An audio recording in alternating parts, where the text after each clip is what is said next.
What's up, San Diego? Hopefully you guys are staying dry and driving safely with the rain. And I mean, it was coming down this morning, earlier today. I'm Braden Surprenant. Thanks again for tuning in to the Braden Surprenant Show. We got a lot to talk about on the show today, but got to make sure that we get through this kind of wet week that we have had. I mean, yesterday, not too much rain. It was a little bit in the morning, and then we even saw the sun pop out a little bit. But this morning, man, it was pouring.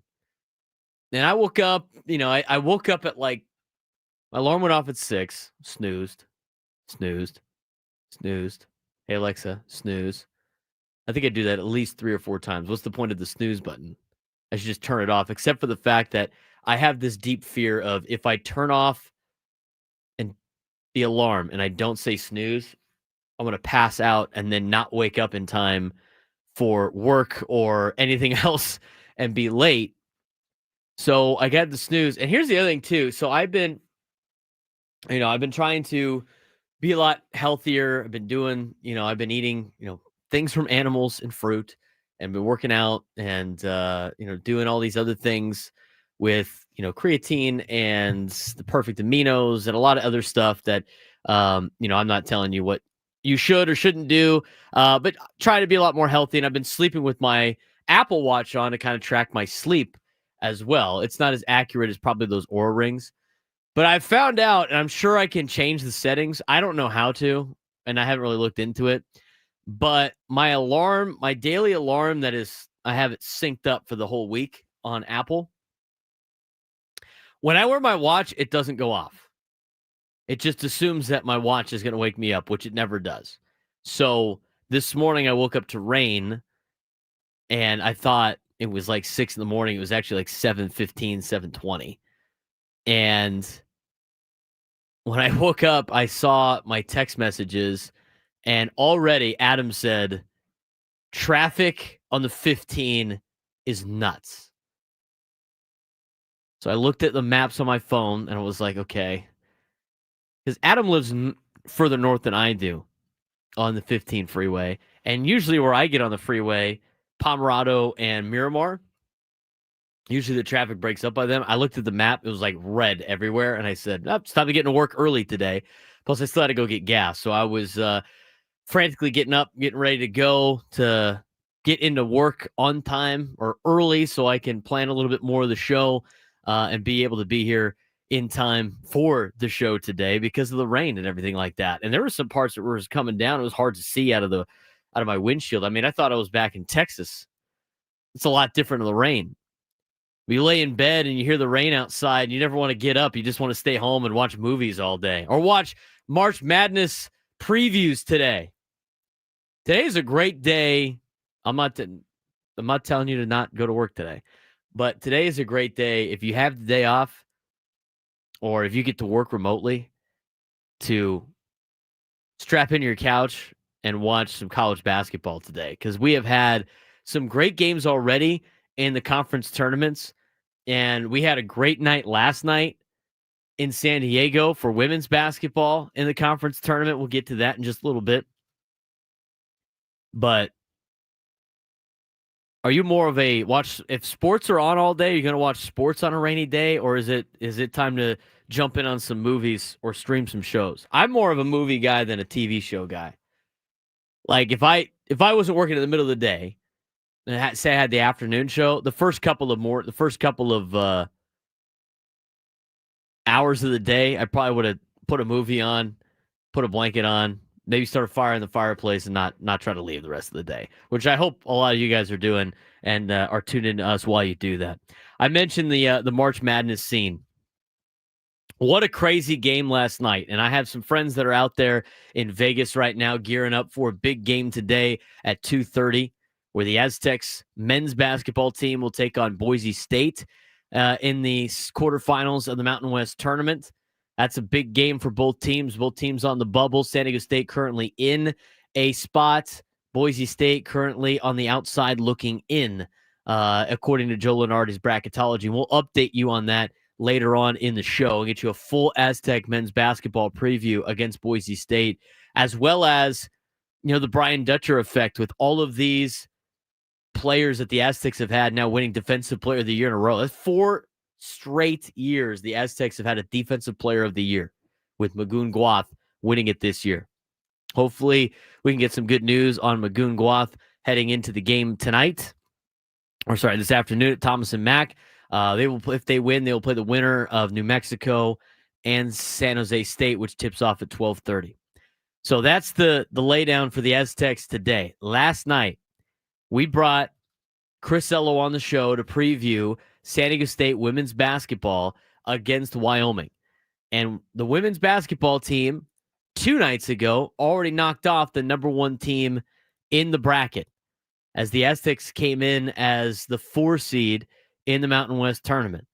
They played the 1 seed and beat up on UNLV, and then they had to take on Wyoming and the Conference Player of the Year as the 2 seed, and they went to 3 overtimes last night to knock off the Wyoming Cowgirls.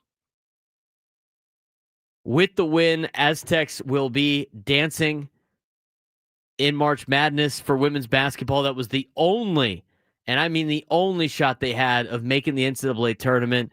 Veronica Sheffy, the transfer from the University of San Diego, had 24 points last night, 5 assists, 9 for 10 from the free throw line.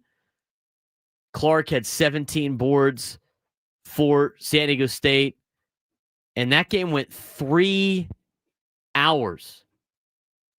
Chris Ello, you could tell, was starting to lose his voice, but let's go back to when San Diego State won the game last night. What a crazy finish. Here's Chris Ello on the call for the Aztecs women's basketball team winning in triple overtime. To Villalobos, back to Sheffy. It's over!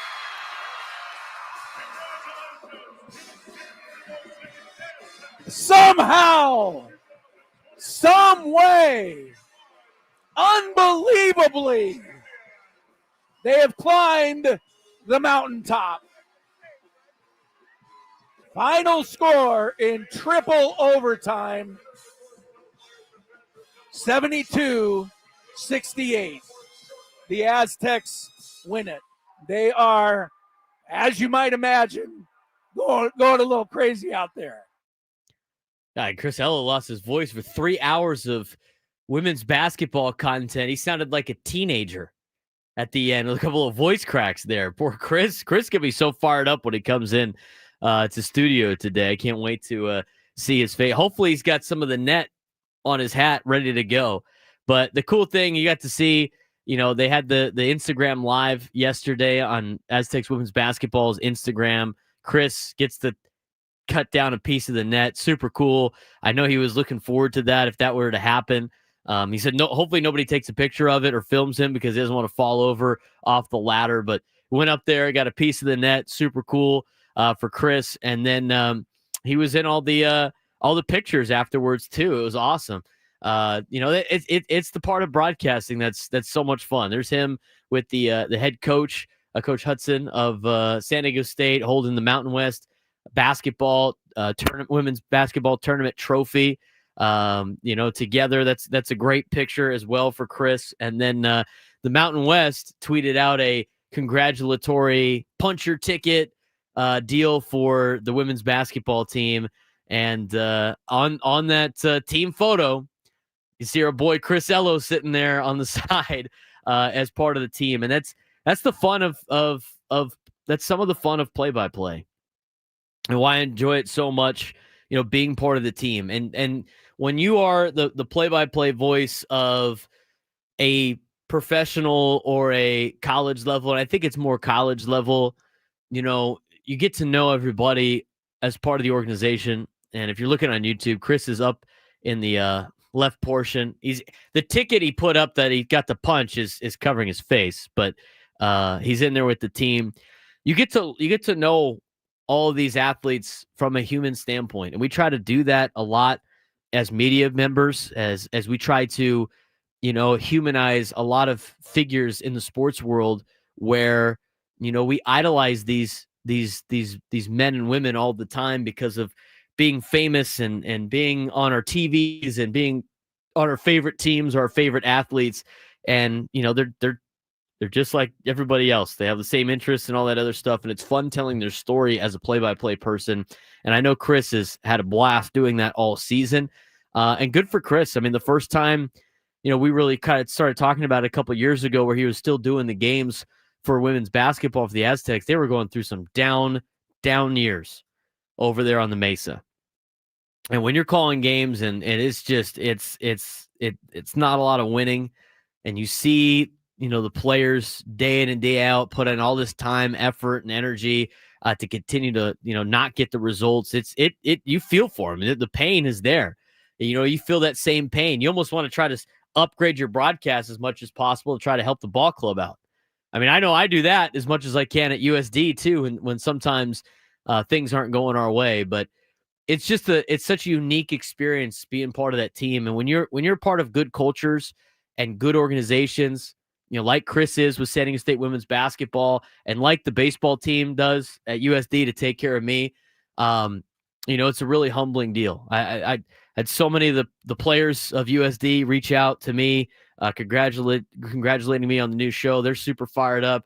But the coolest part, when you feel that, a part of the team is when you have to say, I'm just here to call the plays. It's all more about you, and they want you up on stage with them or invite you to some award ceremonies. That's the fun part of that's what makes sports even more fun. Those are some of the pros of this particular job. There's not a lot of these jobs out there. Cherish it every day, and I'm so fired up for Chris with women's basketball for the Aztecs. He gets to go call an NCAA tournament game. And, he's done it before. He's made it to the Sweet 16 before. So good luck to the women's basketball team at San Diego State. We'll find out where they're playing on Sunday. It's usually after the men's tournament comes out. And we'll see where Chris Ello's headed. And hopefully it's earlier in the week so we could get him at Dave & Buster's on next Friday. That's going to be a fun time next Friday at Dave & Buster's to watch some college basketball.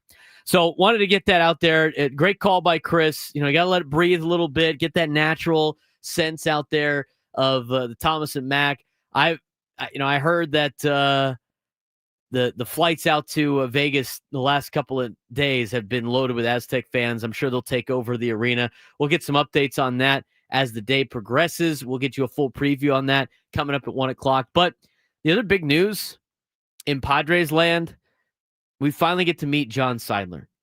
John Seidler met with Kevin Acee and had a lot of good things to say.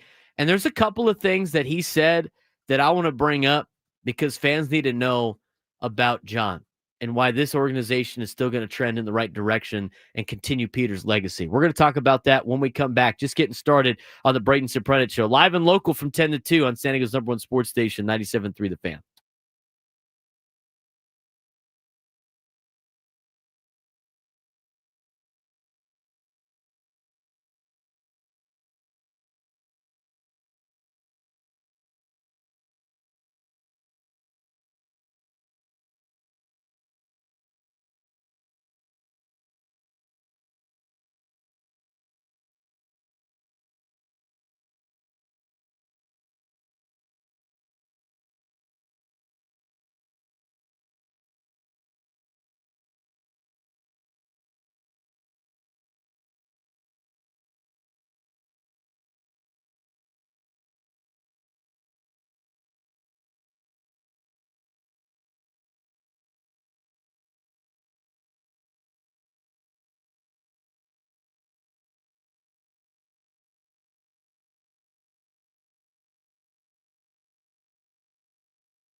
10:19 on a rainy Thursday morning. I'm Braden Surprenant. It's the Braden Surprenant Show. Be sure to follow us on social media. Got a lot of posts coming out in the next couple of days. Put a couple of things out on Instagram. You want to go check that out. Talking Xander Bogaerts and Gavin Sheets. You can follow me on Instagram at B_SURP. You can also follow the station at 97.3 The Fan SD on all social media platforms. My handle is good for all social media: Twitter, Instagram, TikTok, YouTube. So thanks again for all of you guys for doing that. Be sure to check out the podcast form of this show on Spotify, Apple Music, Odyssey app, wherever you get your podcasts, and please subscribe to that. If you're on the YouTube page already and you haven't done so, hit the like button. Helps us out with our algorithm. We really appreciate it. On a pretty big week, first week of the Braden Surprenant Show. Thanks again for all of you guys for tuning in and just and being great, especially in the chat. All the guys, Nate and Anthony Sandoval, who always likes to wreak havoc. Jocelyn, shout out to all the members of the chat. If you want to weigh in on the show at any point in time, you can give us a call, 833-288-0973, 833-288-0973. You can also reach us via voice message on the Odyssey app and leave us a voice memo. And then you can also weigh in on the comments on YouTube. Plus, send me a tweet. Tweet at me at B_SURP, B_SURP for anything that you want to weigh in on. Big news, obviously, last night for women's basketball and our Chris Ello with the women's basketball team for the Aztecs winning. But the other thing that happened last night or yesterday afternoon was we finally got to meet John Seidler, who takes over the Padres officially, and had a sit down with Kevin Acee, and a good article by Kevin Acee that really lays down the background of who John Seidler is and what he wants the Padres to be, and that legacy he wants to continue to run for his brother Peter Seidler. I thought overall it was very interesting. I think it answered a lot of questions that fans had about the new control person, about the family that is running the San Diego Padres, about what their ideals are, about what they want to do in the future, about what they envision the San Diego Padres being. And I think all of those things are very important, obviously, to the San Diego Padres.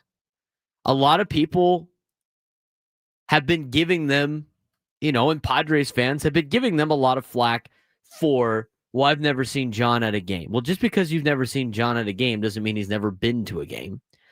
But at the same time, it's, why isn't he here in San Diego? Why doesn't he live here? Why doesn't he this? Why doesn't he that?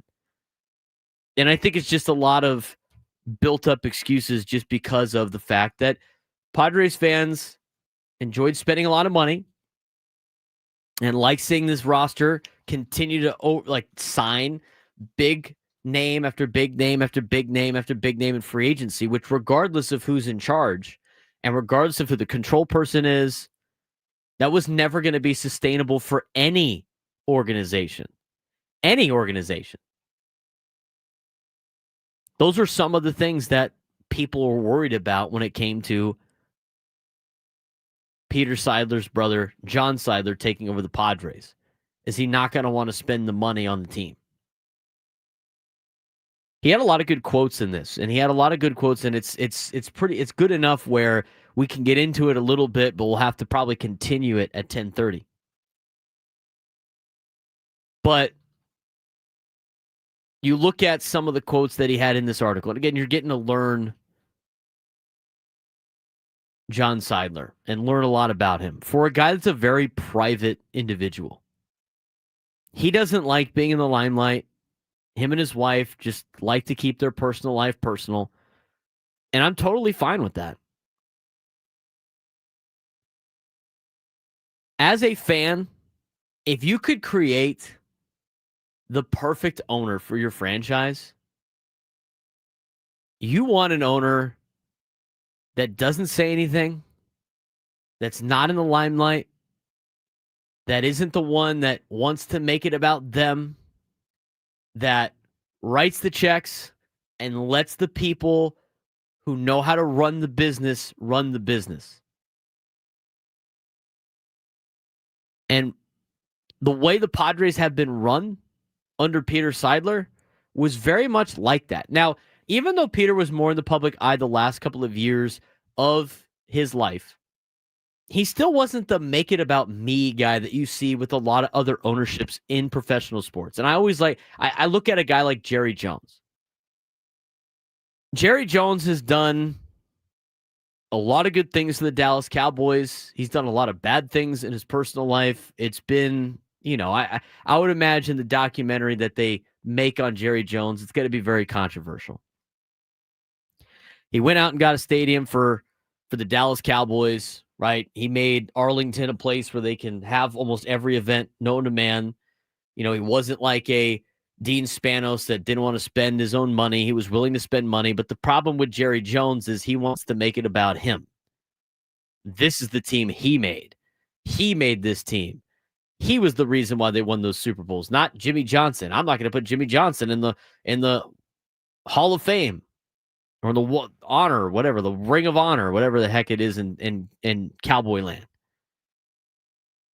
So you have your owners like the Spanos family that inherited a bunch of money and they're cheap and they didn't earn the money. They had it handed to them. You have the ownership group like Jerry Jones that made all the money, his oil business and everything like that, but wants to make it about him. And then you have the ownership groups that honestly do the best. And those are the ones that have the money, spend the money, and don't say anything. And what John Seidler has mentioned about how he lives his life and what he wants to do about not being in the limelight and not necessarily being in the front of everything. And on top of that, basically saying he's going to let Eric Grupner do what Eric Grupner does, and he's going to let AJ Preller do what AJ Preller does, is a great sign for this Padres organization. And sure, they got the pending lawsuit and everything like that. That's not going to solve itself for months, if not years. But in the meantime, it sounds like it's business as usual for the San Diego Padres. And everything that they had done this year shows that. I know Padres fans want to see the Padres go out there and sign the best free agent every single year. That wasn't going to be the case last year or this year, even if everything was the same like it was in 2022. Even if Peter was still alive. It was going to happen like this. Eric Katsenda did what he was supposed to do as the interim control person.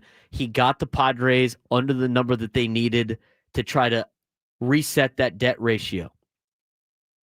He will remain an advisor to John Seidler, but under Katsenda's leadership, Padres got back in alignment with MLB's debt ratio rules. They decreased the payroll by $90 million and still won 93 games in 2024, and then increased it by nearly $30 million leading up to opening day this year in 2025. Look what they've done. Padres have built a team with a core that they spent a lot of money on. And we're going to be able to add to that core every single year. MLB was worried about the debt ratio. The Padres, Katsenda, last year got in line with the MLB debt ratio by cutting the payroll. And then once they got that done, they added payroll again. Now, it's not the big splash that you're used to seeing, but they still added payroll, and they're trying to win. There's a lot of other things that John Seidler said in this article, and we're going to get to some of those quotes. But there's a couple of things that are in there that I think are very important for the direction of the San Diego Padres. And we're going to discuss those and everything that John Seidler said in this article. And I'm telling you right now, it's a lot more positive now than it was probably a couple of months ago. And we'll talk about that when we come back on the Braden Surprenant Show, live and local from 10 to 2, San Diego's #1 sports station, 97.3 The Fan.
Show's not over yet. Just getting started.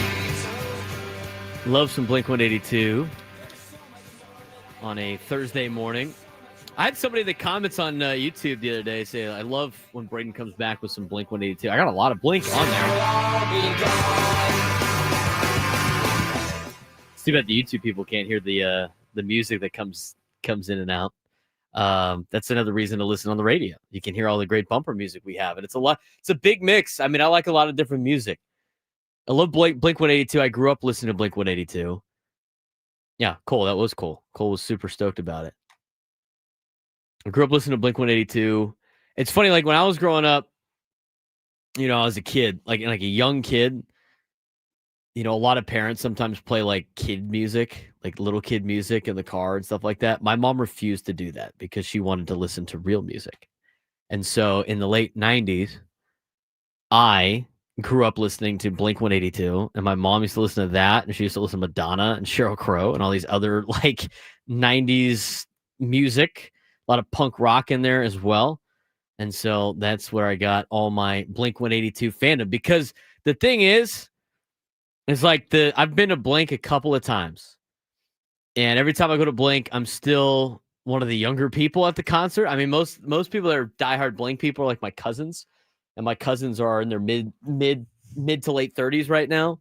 The people that grew up with the high school in the 90s, and so like they're super diehard Blink fans. But there's a lot of us just after in the millennial Gen Z flip that are into Blink also. I've gotten to see Blink 2 times now. I saw them at Viejas in high school, in college, and then I saw them at Petco a couple of years ago.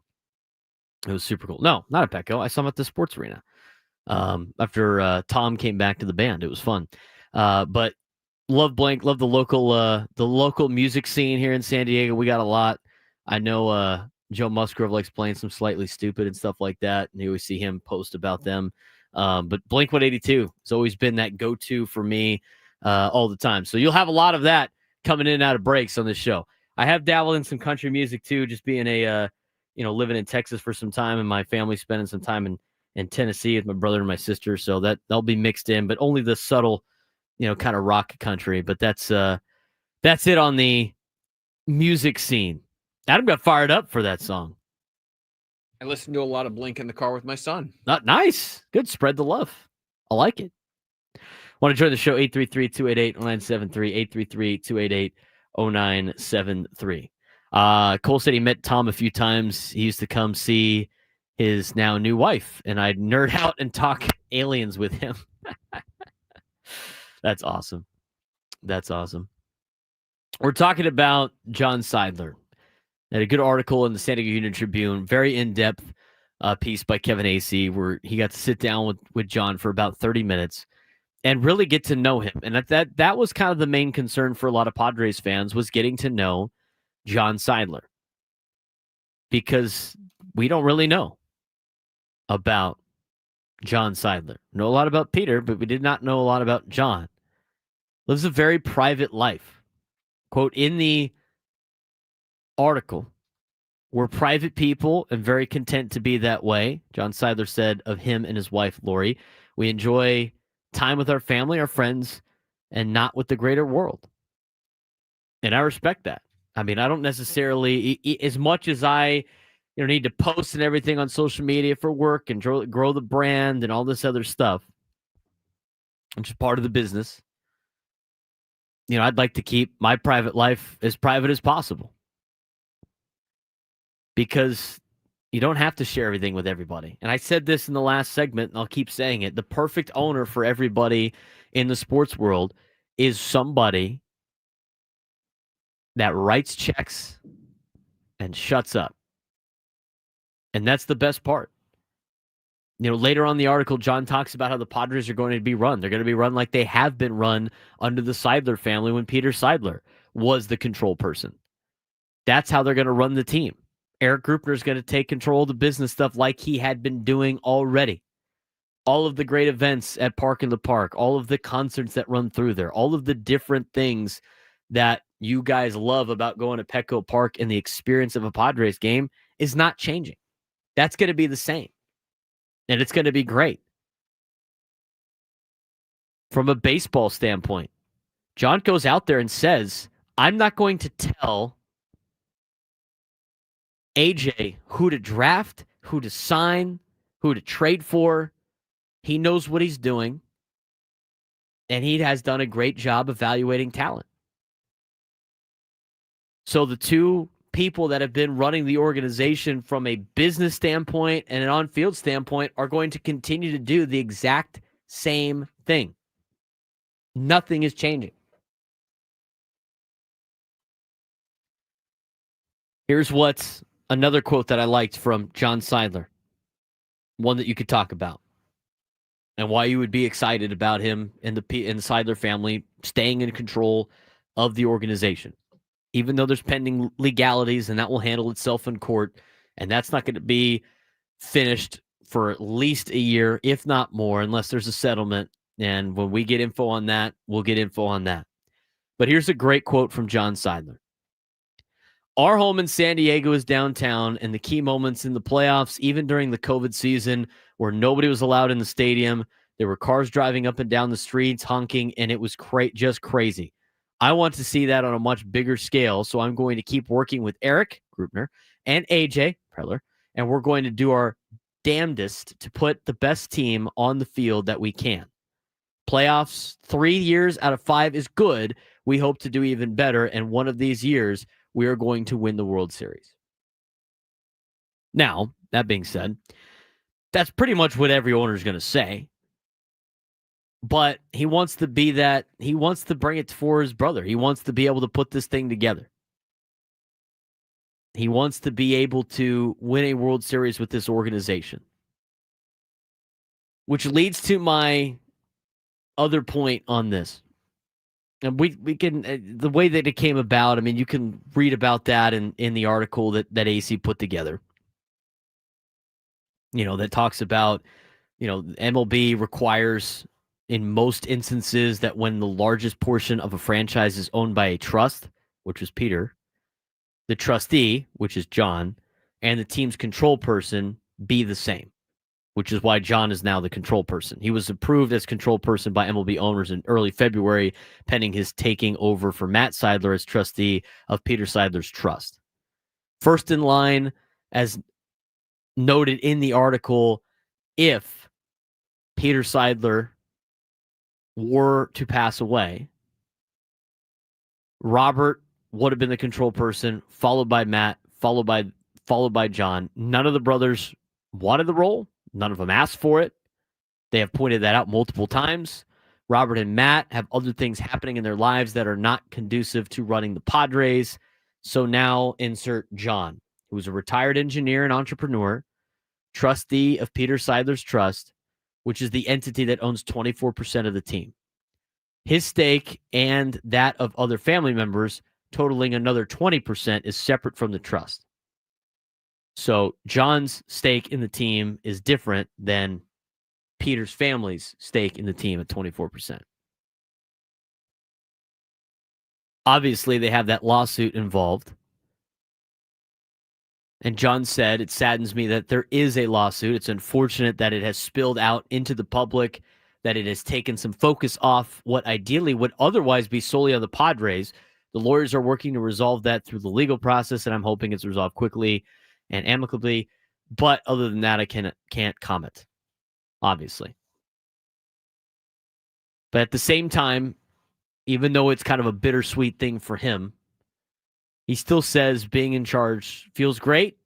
He's been a lifelong baseball fan. If you ask baseball fans to list their desired jobs, this would have been at or near the top of the list. Maybe some harbor illusions of being able to play. I gave that up when I was 13 or 14. It's an honor to be part of the Padres organization. Which leads to the next talking point, and I don't know if I think a lot of people overblow this.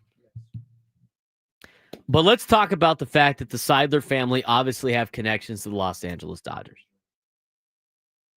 John Seidler's Padres fandom has evolved over the years, as mentioned in the article, not unlike many others, but also in a very unique way, as Kevin Acee points out.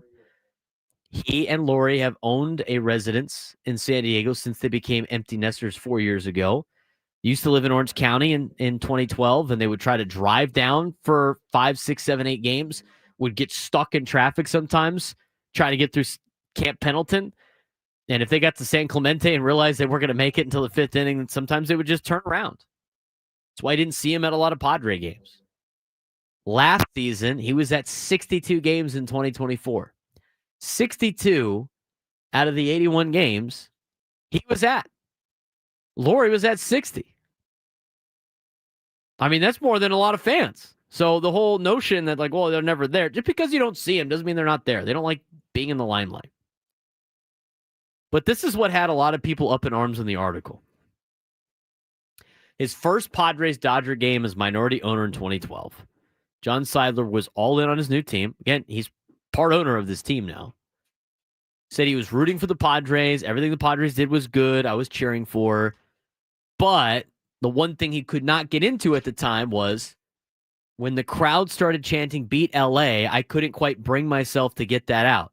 There was just a little part of me somewhere deep down inside. It's hard to push 50 years worth of experience out the window. It is.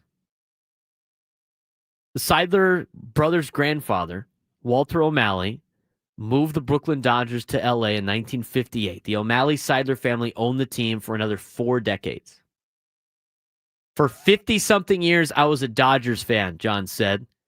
Peter was a Dodgers fan for just as long, minus 1 year, because I'm 15 months older than Peter was. We all bled Dodger blue back in the day. Everything changed when we became involved in the Padres. For Peter and Tom, who were working with the Padres out of the culture or out of the chute, their change was 100% and absolute. It was like a switch flipped. It was off, and then it was on. Mine was slightly more gradual. To be honest with you, I totally understand where this guy's coming from. I get it. I think the biggest problem for a lot of Padres fans is they hear the Dodgers name and they assume that it just immediately just click anti. God forbid the guy ever liked the Dodgers beforehand. God forbid the guy liked the team his grandfather owned and where he grew up. That doesn't mean he's trying to sabotage the Padres for the betterment of the Dodgers. I think people really misunderstand a lot of times the business side of sports because it's just a different deal. You experience it a little bit as a broadcaster. Like for me, I went to TCU, a diehard, bleed purple TCU Horned Frog.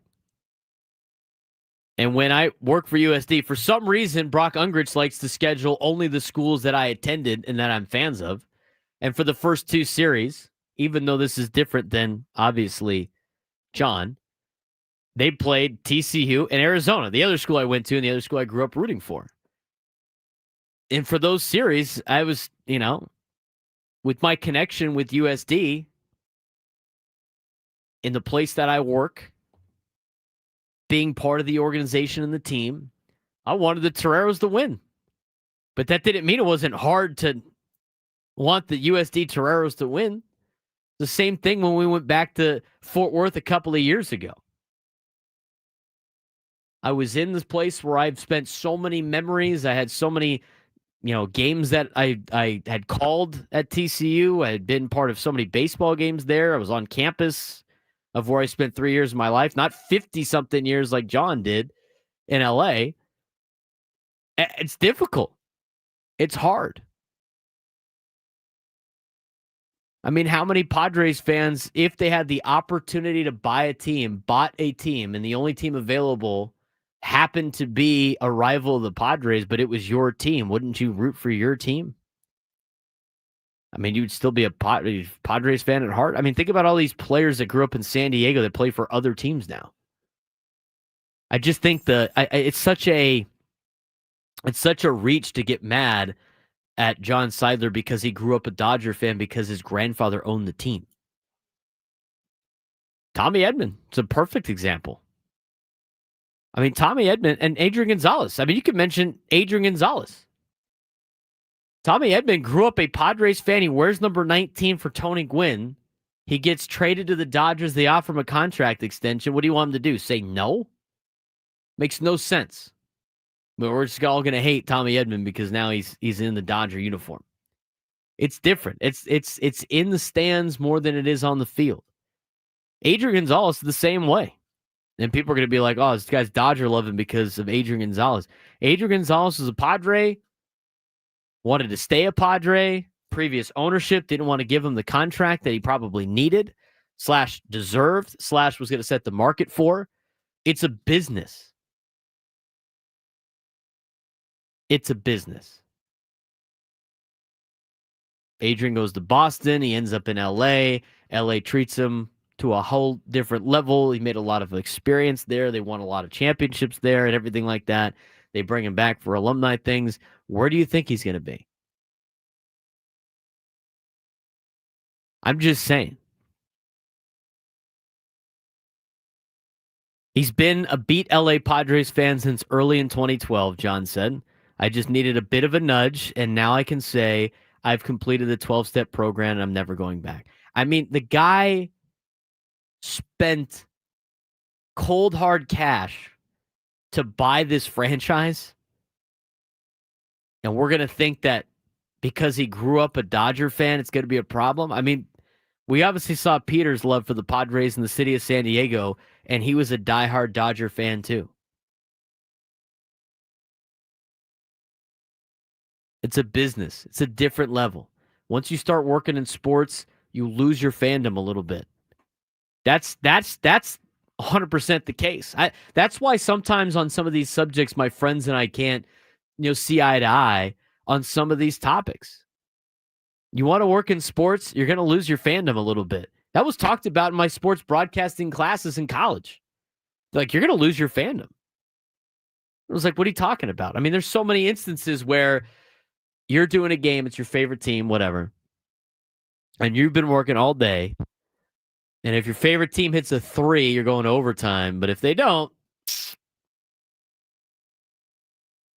you get to go home.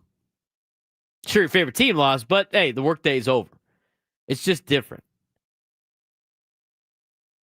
I know a lot of people are going to freak out about that. I think a lot of people would say, why even say anything about it at all? He's transparent. I mean, he said it.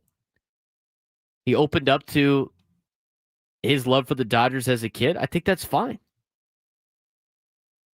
There's a lot of players like that have probably played for the Padres that grew up in LA that grew up Dodger fans. It doesn't matter anymore when you start working for the organization. This is such a non-story about, well, we don't like John Seidler because he grew up a Dodger fan. Who cares? The entire Seidler family did. Their grandfather owned the team. What do you want them to do? Well, they should have been Padres fans? I mean, it makes no sense. It doesn't make any sense. The best part of this entire article, we talked about it before, his vision for the Padres and Peter's legacy, but the Padres are going to be run the way they have been run.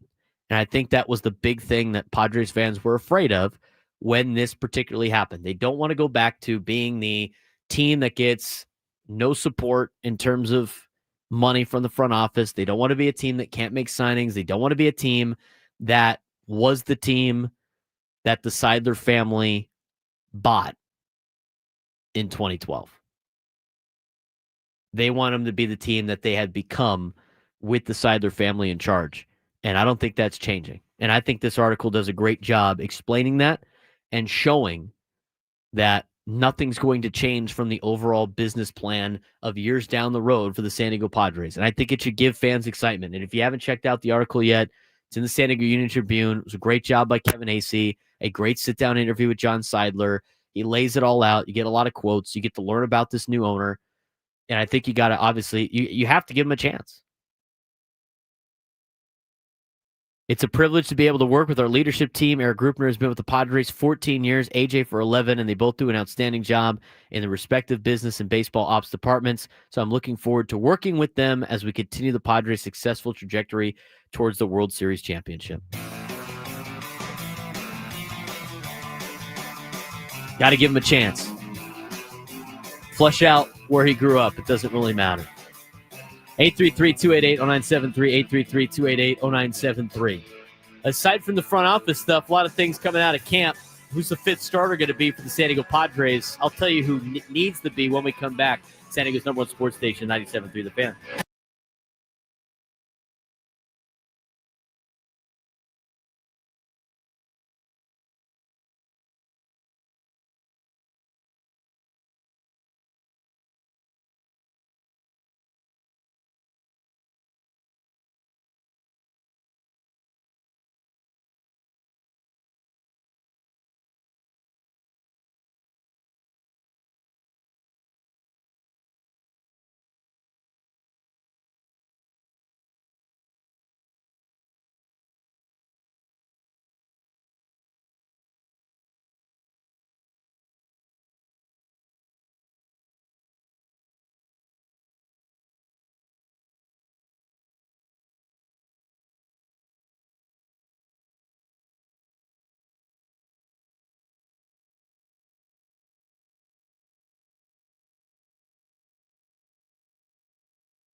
Remember to listen at 1 o'clock for us to announce today's biggest fan for a chance to qualify for a night in our Odyssey suite at a future Padres game. Register your name at 97throughthefanst.com/biggest fan in order to potentially have your name called. Braden Surprenant on the Braden Surprenant Show, live and local each and every day from 10 to 2.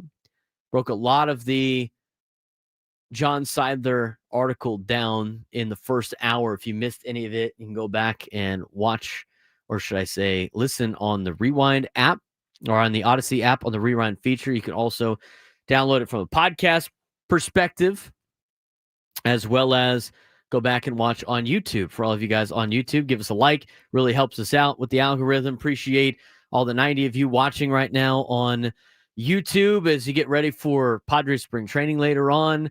Aztecs basketball at 2:30 against Boise State for Mountain West tournament action. Game 1 for the Aztecs in this tournament. In the quarterfinals, winner will take on San Jose State, New Mexico, which will actually tip off at about an hour at Thomas and Mack in Las Vegas. My buddies went out there for the trip, and two of them were on a Southwest flight last night from San Diego to Las Vegas, and they get on the plane, and who gets on the plane with them? The Aztecs men's basketball team and support staff were on the same flight as them to Las Vegas yesterday. So they made it there safely, ready to go. One of my friends jumped on a slot machine within an hour of landing, went and drank, went to play some games, jumped on a slot machine, won $1,000. It's a good start, I guess. Maybe that's good vibes for the Aztecs coming up this week. Big win for the women's basketball team last night against Wyoming to punch their ticket to the NCAA tournament. Great call by Chris Ello in that facet. And he's going to be joined with Veronica Sheffy joining the show later on to talk with Gwen and Chris. So big star player for the game last night, joining Gwen and Chris, talking about the NCAA tournament. That's coming up later on in the afternoon. Bennett Woods mentioned it earlier today. It's fun to announce, different audience here, but we will all be down at Baja Ricks on opening day, March 27th. We'll start off with Bennett Woods, and then I'll be down there taking over after that. It's an earlier start time. I think it's a 1 o'clock, 1:15 first pitch on opening day, unless they push it back. Remember a couple of years ago, they pushed it back for rain. Actually worked out for a good time slot. But it'll be fun day down there at Baja Ricks. Again, next Friday, March Madness. March Madness starts on Thursday. A week from today, you'll be having March Madness games on.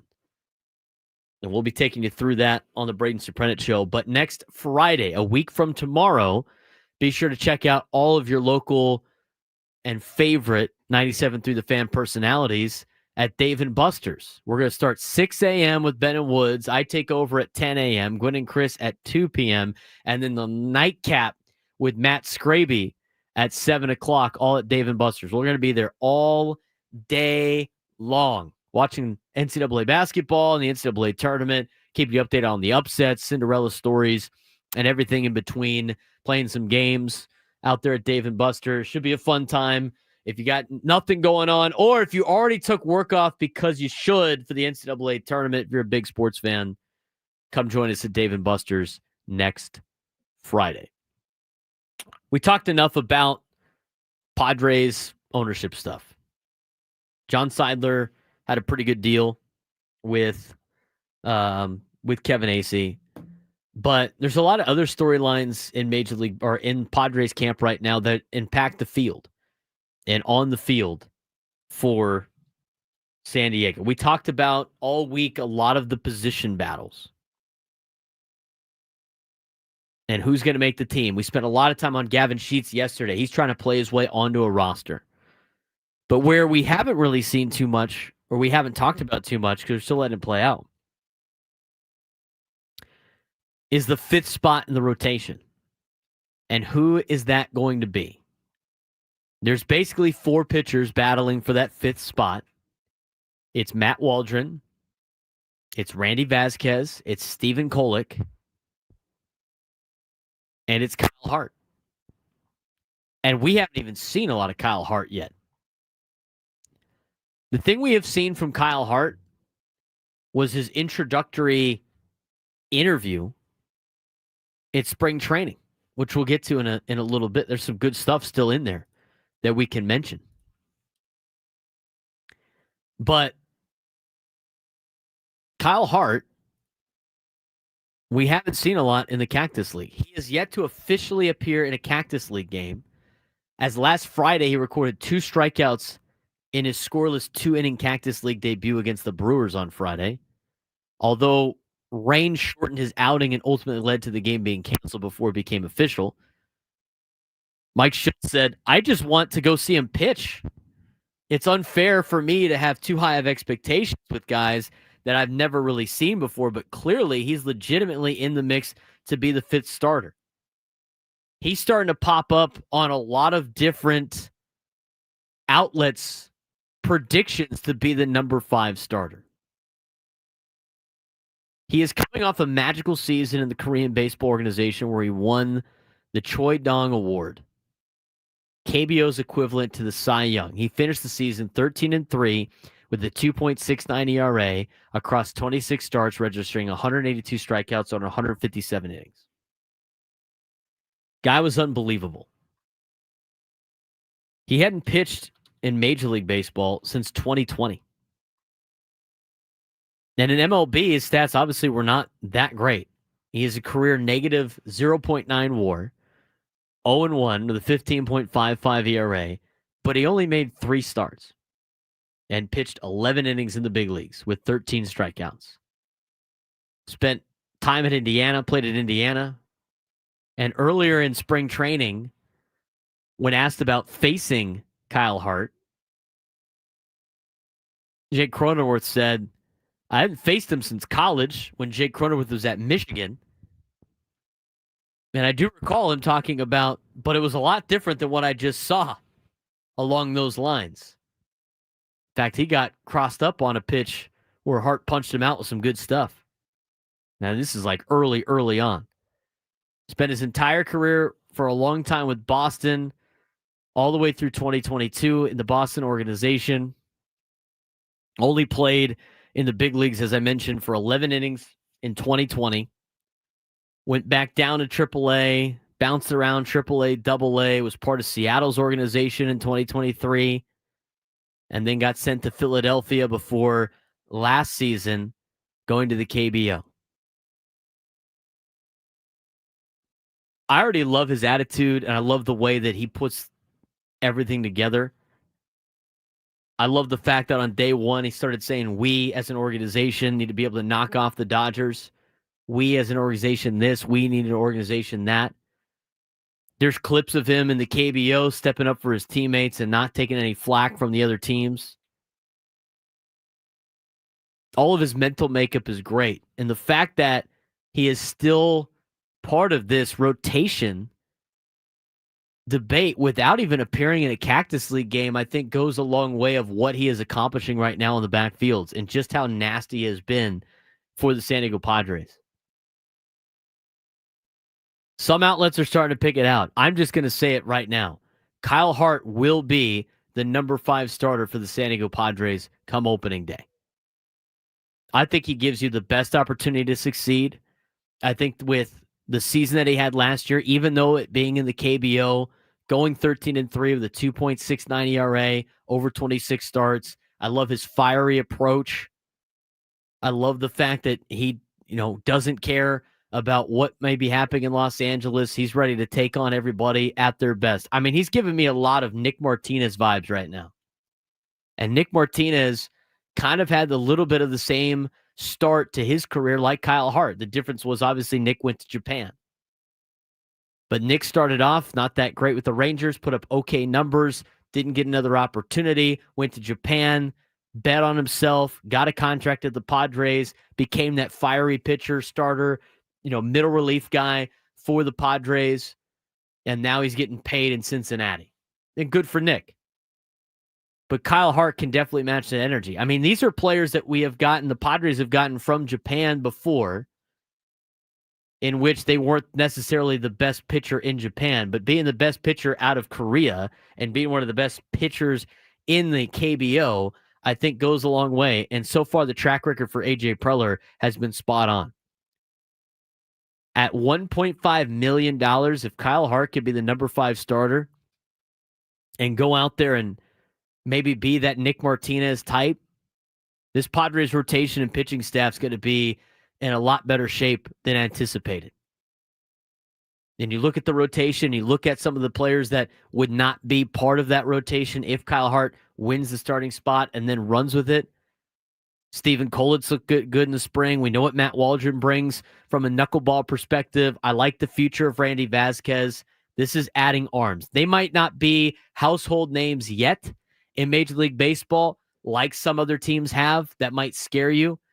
But the way that this team is assembled, you're going to have to rely on some of these guys becoming the next version of what the Padres have had in the past. It's almost like that fill in the blank that we're actually going to talk about later.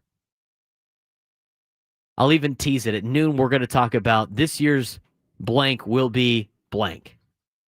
This year's Michael King will be Kyle Hart.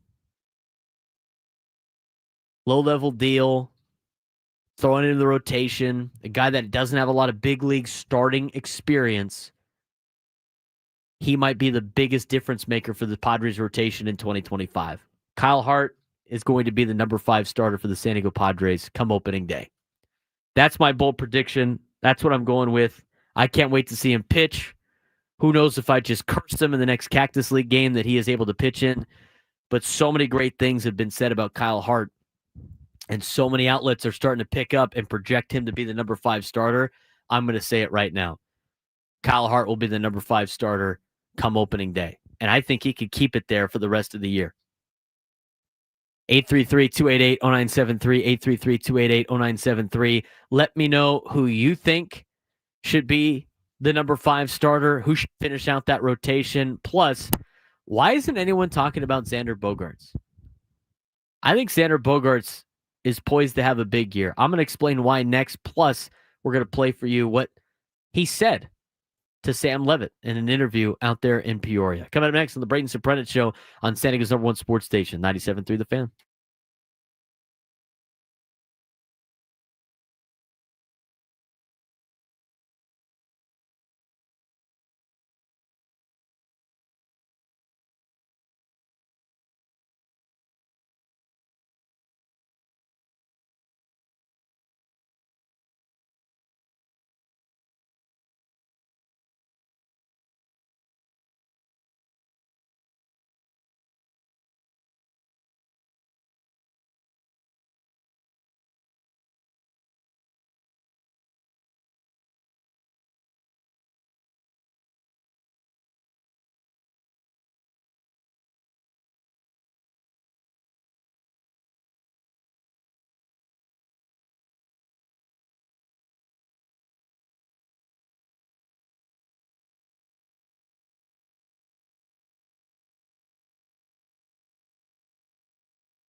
We're going to talk some MLS coming up in the noon hour. There's an article about their accessibility to fans and why some executives want a different TV contract because of how difficult it is to do with Apple TV and Apple TV Plus with the League Pass. We're going to dive into that. Plus, San Diego FC has released a plan to eradicate the chants that were deemed inappropriate for the game last time they hosted to try to make sure that it doesn't happen again. We'll talk about that as well. But in the noon hour, stay tuned because that place was packed. Snapdragon Stadium was packed last week or 2 weeks ago for the home opener for San Diego FC. That's a tough ticket to get in town. And I'm going to tell you, I wish I could win such a prize because if I wasn't busy with USD baseball this weekend, the way that the team played last week at Salt Lake and what Mikey Vars had to say fired me up. Now, I think it fired up a lot of you out there that, might be casual soccer fans. I mean, they're going after it. This is not casual soccer. We don't mind just getting 1 point on the road. We want to win. We need the 3 points every time. We're going to go after the goals. We're going to go after games. We're going to go get games. We're going to be giving away tickets to Saturday's contest coming up in the noon hour. So stay tuned. At 12 o'clock, we got tickets for their game on Saturday. And we'll talk more about that in the 12 o'clock hour. We talked about Kyle Hart, and I think he's probably going to be the number 5 starter. In fact, I said he will be the number 5 starter coming up when opening day starts. But we briefly mentioned yesterday about Xander Bogaerts. And Xander Bogaerts is not off to a terrible spring like a lot of people would want to say he is.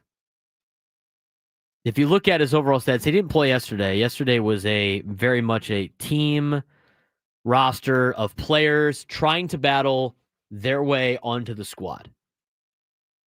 But so far this spring, and I put it out, if you missed it yesterday, I put it in a reel on Instagram at @B_SURP. It will also be on YouTube Shorts and TikTok talking about Xander. 278 average so far in spring with a 350 on base. Slug's not very high, but that plays as a shortstop in Major League Baseball. The high average and the high on base percentage. Veteran player who put up a 4.4 WAR season his first year here in San Diego.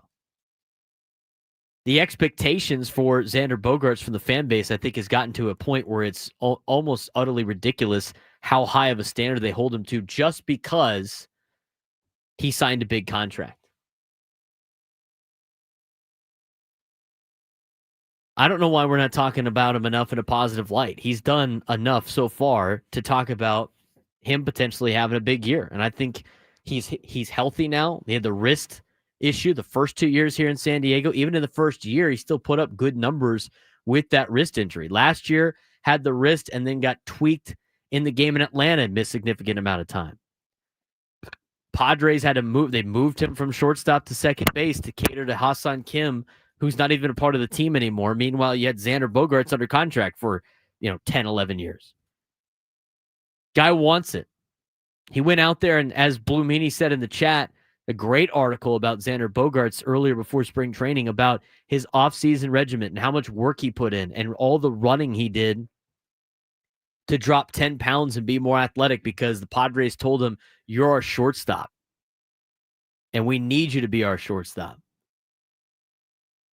The guy's a winner, and he's always been a winner. He's won multiple World Series. He comes from a winning organization in Boston. He's a good clubhouse guy. Guy does things the right way, and he's a pro's pro. Yet Padres fans have the audacity to be like, terrible player, and they don't like him.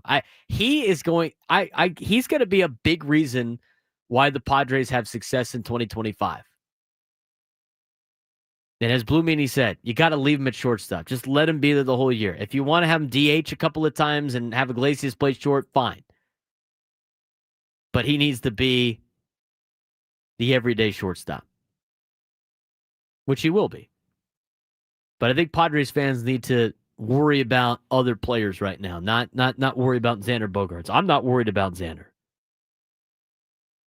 I think he's going to be fine. He's a player that we should all get behind here in this organization. He deserves it.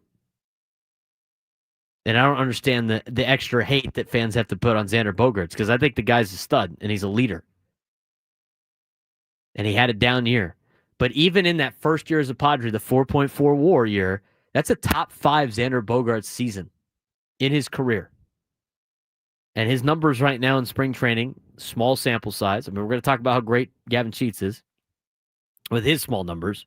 Got to talk about Xander Bogaerts having some pretty good numbers too. If he gets some slugging up and gets back to where he's at, Padres are going to be in really good shape. It's like adding a player in the offseason. Xander had a lot of great things to say when he was interviewed with Sam Levitt yesterday. Sam released this yesterday. He played it on his show last night. Ben and Woods mentioned it as well, but I thought it was worth repeating again today. Here's Xander Bogaerts with Sam Levitt out in Peoria, Arizona. Every spring training for you with the Padres has been a little bit different. 2023, your first one. Last year, you come here, you're moving to second base, obviously a different kind of spring. What has this spring been like in particular, knowing you're playing shortstop and really the schedule has been pretty normal as well? Yeah, I think for the most part, like physically, I mean, I feel good. Don't have any of those issues I had when I did that switch over to second. I just think my body kind of took a little longer to get adjusted to that. Maybe me never playing that position, I had no idea of it being something like that, or probably had to go through something like that. But yeah, just feeling pretty normal for the most part. My legs, my hips, and stuff like that feels pretty normal. I mean, I maybe it's just my body just used to that. I know early in spring training, you talked a little bit about how the offseason was different for you from a training perspective. Yeah. Can you get into some of the details of what you did differently from a physical perspective? Ran until I couldn't run no more, No, yeah, but just as I said, just kind of going back at short, knowing that I am getting older and I'm aware of that, and just trying to do everything possible to. I mean, I still feel young, but if you can feel even younger, keep those legs fresh and just feel faster, quicker. I mean, definitely think a lot of those workouts that we did at home helped a lot, feeling much lighter, feeling quicker. So, as I said, knowing that going back at short, that's a very demanding position. Second base, it's a lot different, but I still feel like it's a little less stress on your body. But for the most part, it's been smooth so far. What's it been like to show up here this year? Obviously, there are a number of faces that contributed to a 93-win team last year that aren't here, whether it be Profar, Solano, or Peralta. Higgy. But you walk inside that clubhouse, Xander, and something that stood out to me immediately, there are a lot of faces that are. I mean, the core of this team is the same. A group that played so well last year, seemed so tight-knit last year. What stands out to you about what you have in that clubhouse right now? And I mean, we brought in another set of group of veteran guys. For the most part, our team is the same, but we definitely did lose some key guys on our team. Scott also, I know we got him at the deadline, but he was huge for us. Hey man, that's the game. I've been around so long that you can't have them all. It's very tough to run back the same team. Guys had really good seasons. Other teams value them differently, so they're not here no more. But that just opens up the door for other guys, younger guys, veteran guys that want to extend their careers, younger guys that want to have something to prove. Merrill obviously having a great year last year. I mean, that was very special. Also, it's kind of a new addition. He was a rookie last year, but he had an awesome year for us last year. But yeah, as a lot of guys can see, like the younger guys, Jackson did it. We have a lot of guys that probably similar age or a little younger. I mean, if he can do it, that gives them a little push that it's possible. It was a wonderful regular season. Obviously, it didn't end the way you guys envisioned. I've talked to you a lot in the past about winning a couple of World Series, what you can impart on younger players on this team, really in the clubhouse as a whole, from your history of success in the playoffs. What do you hope this group learned from the way it ended last year? Big question. Yeah, but last year was one that, you might have felt like you let it slip away, or felt like you probably had the best team but didn't win it all. And as I say, it's very tough for you to run back the same team. And 2013 we won. We were veteran group. I was one of the younger guys. We won, then we tried to run it back. I think we actually brought back kind of much the same team in 14, and I think we ended up last place. So don't take everything for granted. Don't ever. Didn't mean that you were there last year that you're going to be there automatic this year. Every year is different. Just continue working hard and being as a group. Whenever we go through adversity, know who we are, fall back on what we're known for, our identity. Just like here, 2022, we made it. I wasn't part of the team, but guys made it all the way almost to the end. And then in 2023, my first year here, we definitely underperformed for sure. So, and then we made it back. Last year was a special year. So every year is different. Don't ever take anyone for granted and any year for granted. This is a hard game, and all the other teams in the big leagues are definitely adding to their roster. They saw what we did last year also. So makes you also have a little target on your back. To be honest with you, a lot of teams, whenever they show up at Petco, like they want to go after the boys. They know we're pretty good, and hey, it comes with it. When you're good, that's who they want to go after. So be aware of that and understand that's going to happen. We're up for the challenge. We're definitely excited for this new year, and as I said, last year was very special. I love everything that Xander was saying about that. He's such a pros pro. We've mentioned it before, the way he handles the media, the way he handles everything. He's not one of those guys, that is trying to get out of here. He's embraced this spot and wants to be here. And I think the clubhouse has been built to a position that, is a lot better than it was five years ago.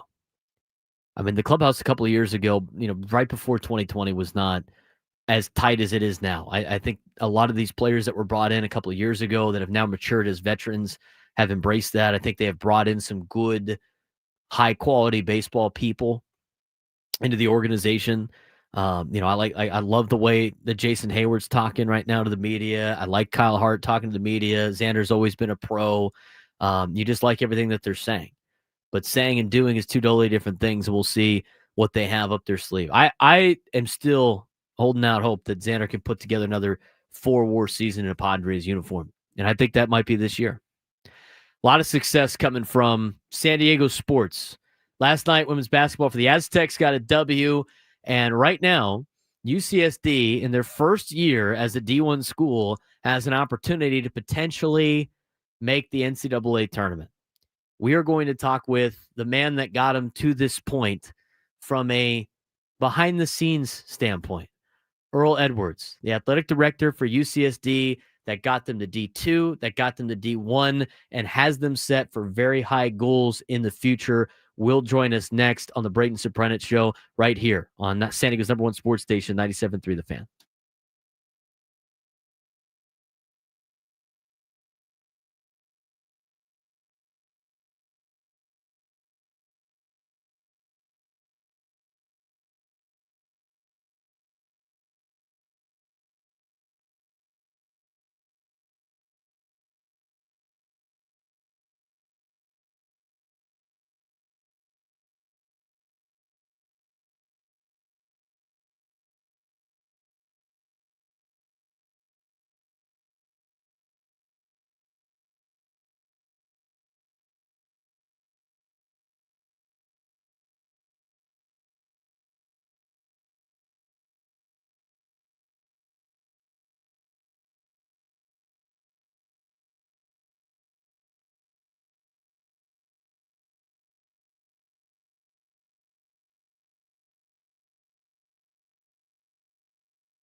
11:36 on a Thursday, a rainy Thursday, but hopefully some sunshine in terms of the sports world, where we got a lot of teams competing in Vegas right now in their respective conference tournaments. San Diego State and UCSD both participating in conference tournaments this week. Aztecs women's team won last night. UCSD, their women's team, are about to tip off in just a matter of moments to get their Big West bracket underway.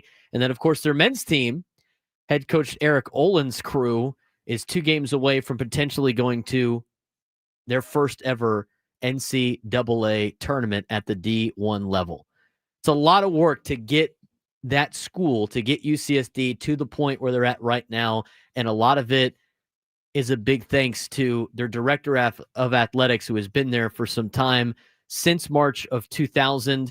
He has done a phenomenal job of not only getting them to the D2 level, but now the D1 level. And on top of that, competing at a very high level. And it really could not be done without what him and his staff have been able to do. And he joins me right now on the Braden Surprenant Show, Earl Edwards, the director of athletics for UCSD. Earl, what's going on? How's your Thursday going?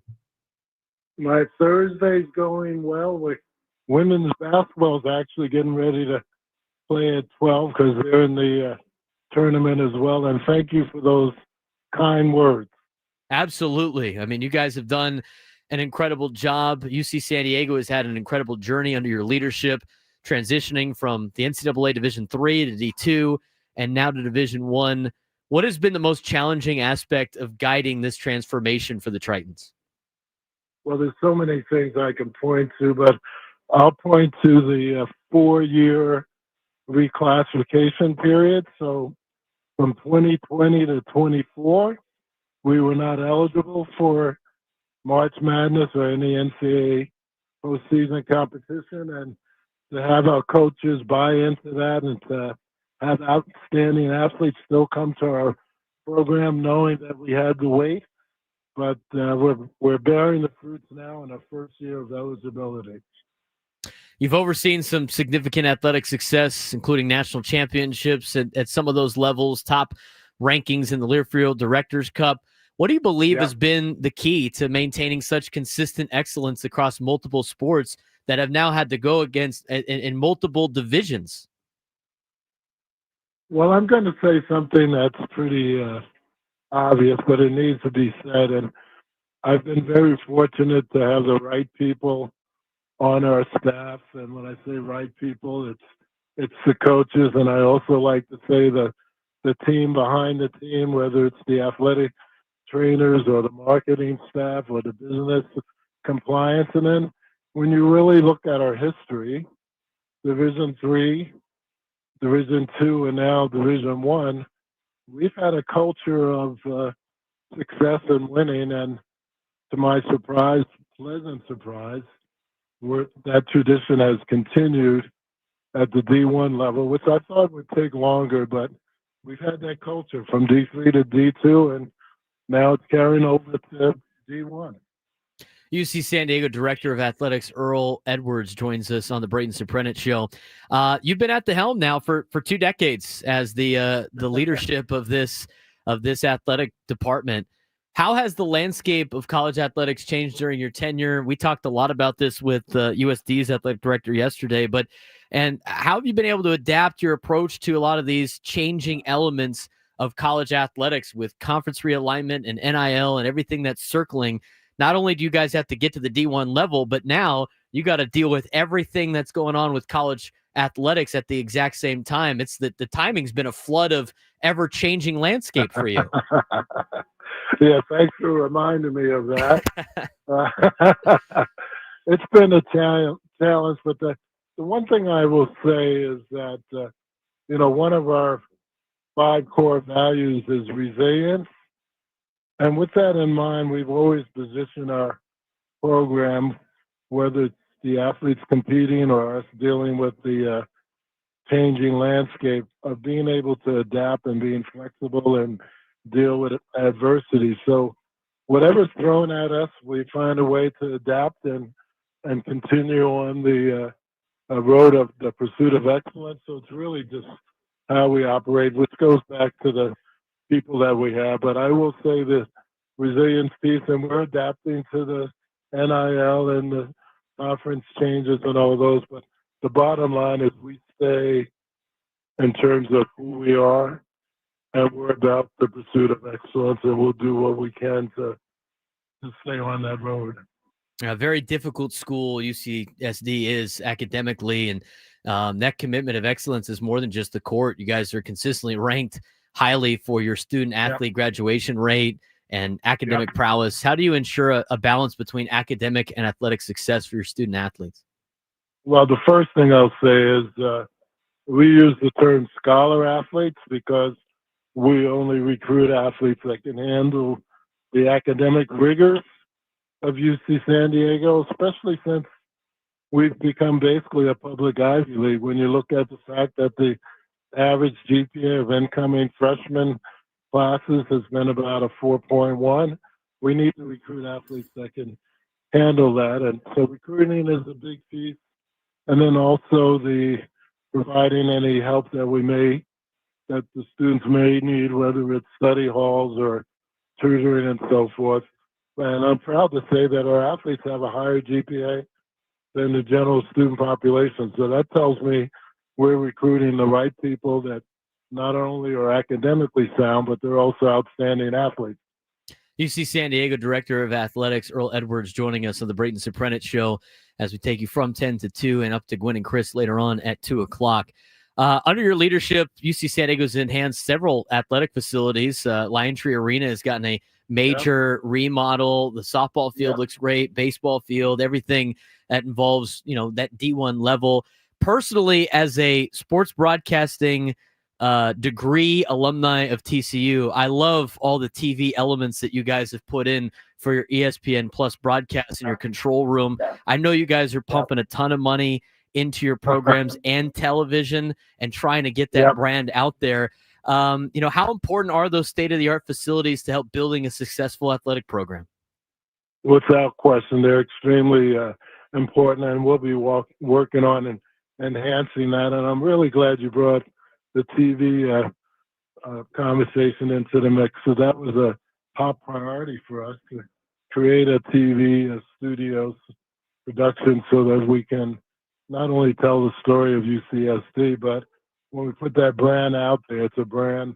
I like to have the wow factor. Mm-hmm. So when people look at our facilities or they look at how we operate, they look at our scoreboard, there's that wow factor, which will help people to remember and know UC San Diego, the Tritons, because as you know, we haven't had a reputation of being a school that has good athletics, and we're trying to turn that around. Well, you got a lot to compete with here in town, obviously. You got the Padres, a new professional franchise in the MLS. You got 2 other D1 schools. I mean, the list goes on. And the weather, of course. I mean, you got to compete with all the beaches out there in La Jolla, Earl. So how do you guys manage that and trying to bring in new fans that know UC San Diego is more of an academic institution than an athletic institution? Well, one thing that's helping us is having the success, because I know without question with what's happening with men's basketball, we have a lot more alumni engagement, community involvement. So I really think it's just a case of showing the people that we have a good product. I'm confident that after this season moving forward, people will see us as an athletic institution as well as academic. So I think it really comes down to just having a good product and a good program and getting the support in town. I'm glad to see that the San Diego Tribune has given us a lot of coverage now, and as long as that continues, we'll get more people involved from the San Diego community and beyond. And when I say beyond, that's because we have a number of international students. So we're actually impacting people from a global perspective as well as regional and national. Earl Edwards, the Director of Athletics of UC San Diego, joining us on the Braden Surprenant Show. Earl, one last question. It's going to be 2-part because you got 2 basketball teams competing in the Big West Championships this week. Obviously, women's basketball is about to tip off momentarily out there in the Vegas area. Men's team under Coach Eric Olin, 28-4, impressive record. What can you say about the way he's been able to flip the team from D2 to D1 to this point, and then talk a little bit about the women's basketball team, as these two teams are battling for NCAA tournament bids in their first year of eligibility.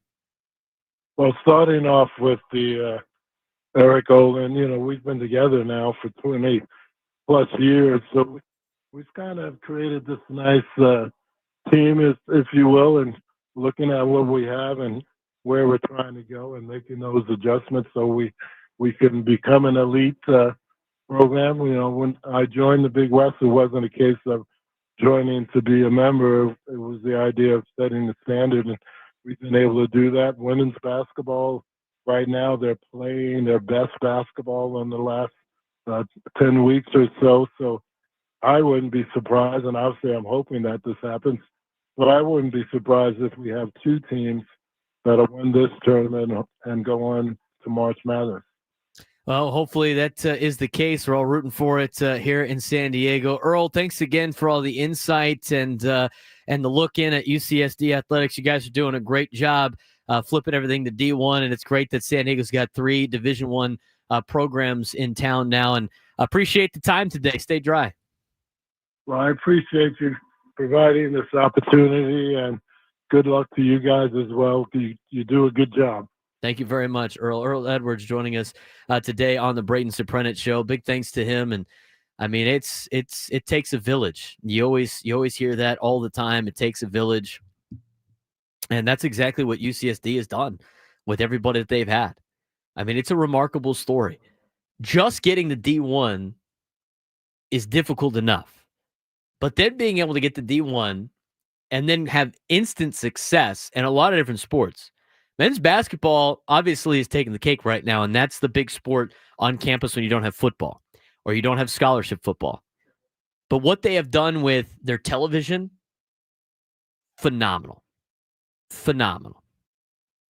I go into their facility at Lion Tree Arena, and as somebody that is used to, really impressive control rooms and everything that is done right to build a program out. And they don't even have like a sports broadcasting program like I'm used to at TCU. They've copied everything about it.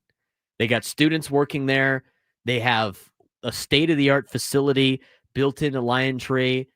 I mean, the aspect of television and ESPN Plus, which is the contract the Big West has, and what it does for your school is enormous. And the schools that invest tons of money into those entities are the ones that really pay off, and it works out for them. I mean, TCU made this decision 10, 15, almost 20 years ago that they wanted to be able to do this. And it took a lot of convincing from the department to their academic side to give them the funding. But once they got it, I mean, it's pushed that school to new heights. Obviously, their sports teams have done that too, but it's getting the kids to go to the school and then even higher heights. So congrats to Earl Edwards and everything they've done at UCSD.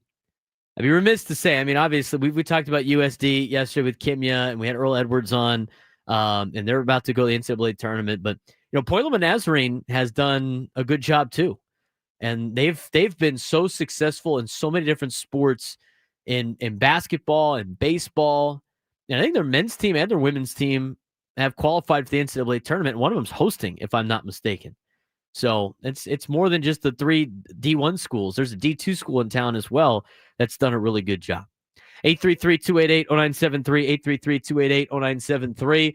I want to join the show today. It's rainy out there. I mean, it got so heavy here in a second, or like moments ago while we were talking to Earl, that the DirecTV went out.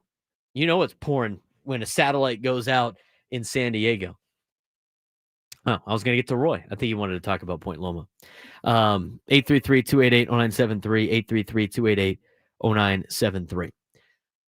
Talked about the Padres a lot in the first couple of hours. We played the Xander Bogaerts interview, but there's a lot of players that I think that are on this team that are not necessarily household names, and maybe some even household names that could replace the players they had in 2024. And I know it's hard. It happens a lot. But when you look at end of the season results. You really everybody always wants to keep everybody on the team. But the reality is you have to make some changes because even though your team was successful and got you to that point, it wasn't the World Series winning team. So you do have to make some changes. You can't bring everybody back, and you can't fall in love with ball players, which is a saying I used to hear all the time. You can't fall in love with ball players. It's totally true.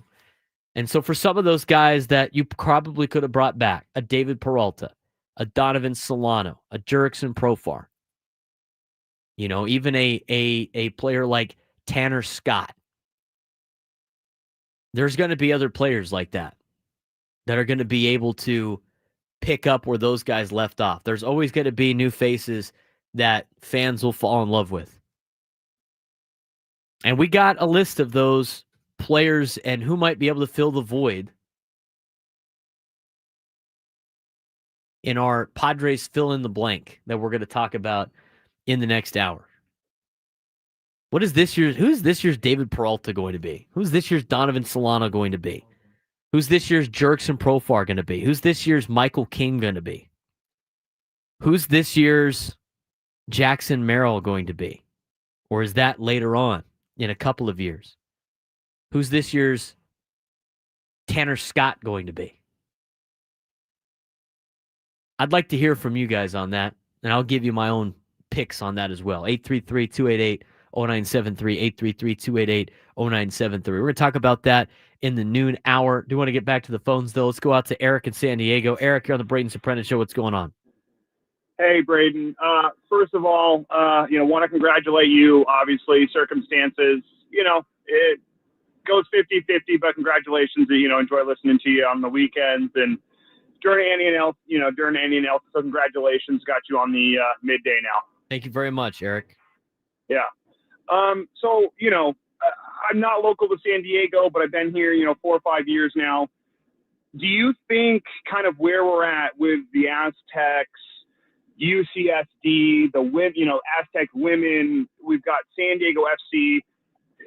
Are we maybe seeing sort of the sports world of San Diego maybe finally making its turn to, hey, like we're actually relevant, you may consider us a quote unquote small market, but like we're doing things that you need to take notice of. Like, do you think that you've been here a long time, you're born and raised, do you think we're actually seeing that now, that turn into true sports relevancy throughout San Diego?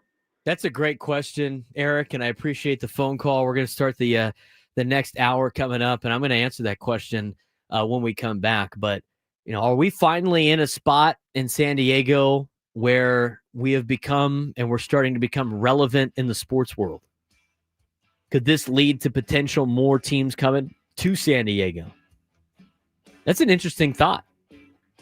I'll answer that when we come back. If you want to weigh in your thoughts, 833-288-0973, 833-288-0973. Great question by Eric. San Diego sports becoming relevant in the sports world? We becoming relevant as a sports city? I'll answer that question next on the Braden Surprenant Show, 97.3 The Fan.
Lunchtime hour on a rainy Thursday in America's finest city.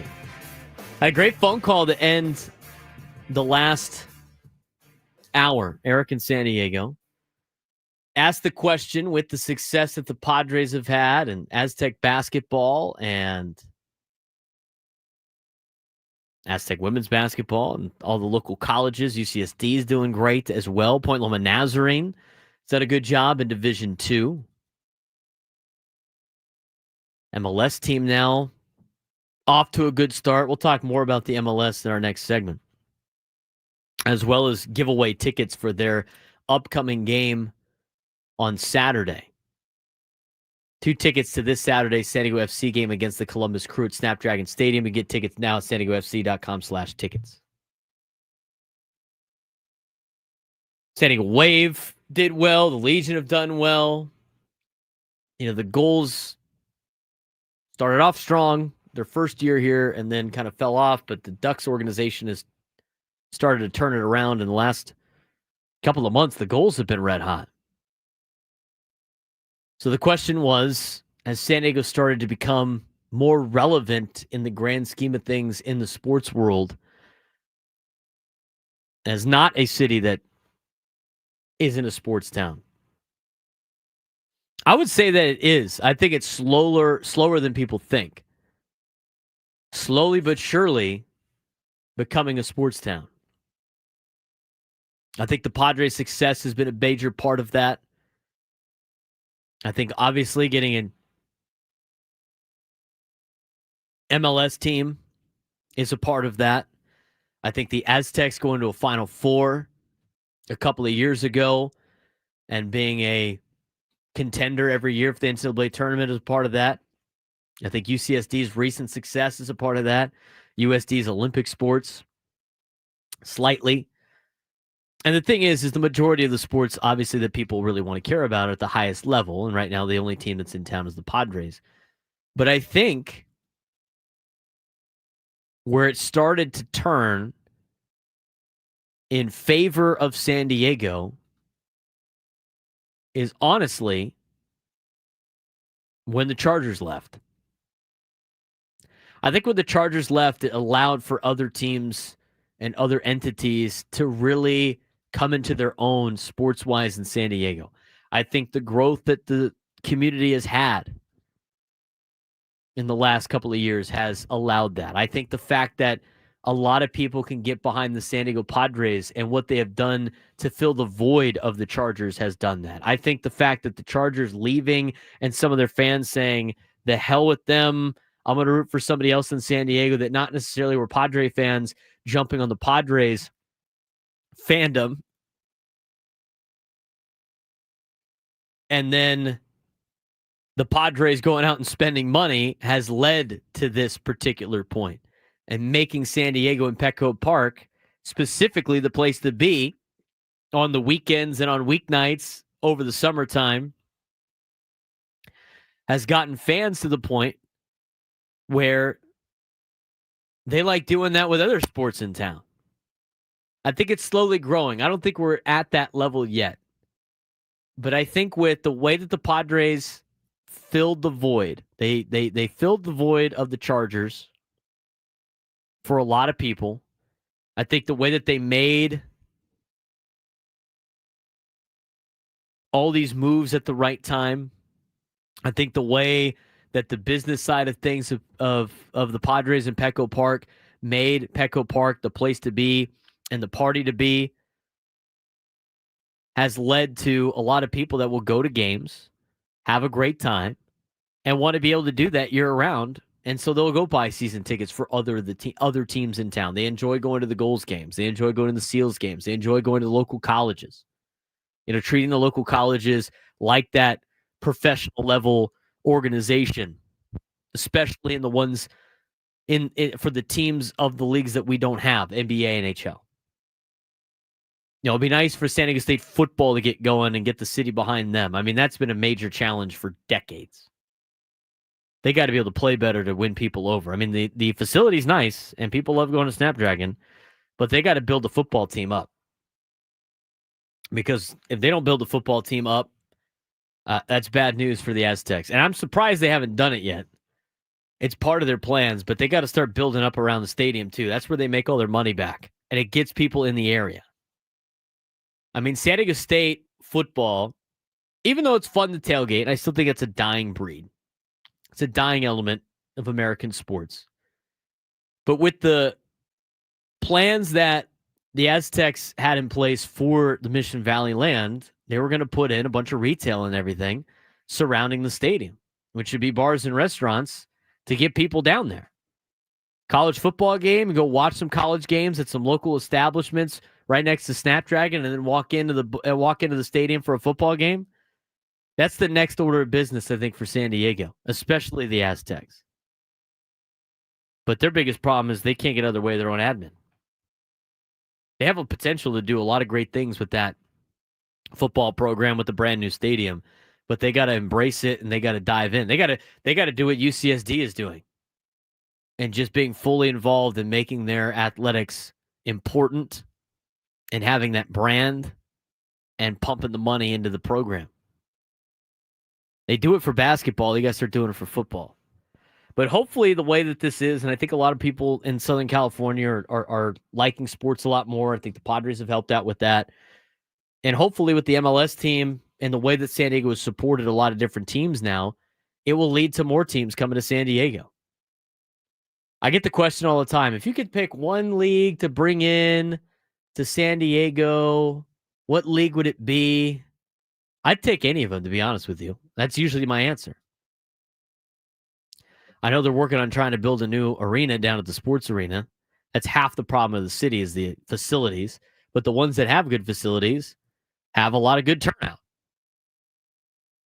But if they could build a new sports arena, then that thing's older than dirt, and upgrade that, maybe it is more enticing for another league to come in from the arena side. Now, with the Ducks being close, and obviously the Lakers and the Clippers up in Los Angeles, there's going to be a lot of fight, but a lot of these leagues want to expand to a lot more markets and everything like that. Worst comes to worst, build it up big enough, and you might be able to get maybe the Aztecs can play a couple of games there. You host some preseason tournaments there without San Diego State. So the Aztecs are thinking about potentially upgrading Viejas. That's long overdue. And Viejas is still a nice arena.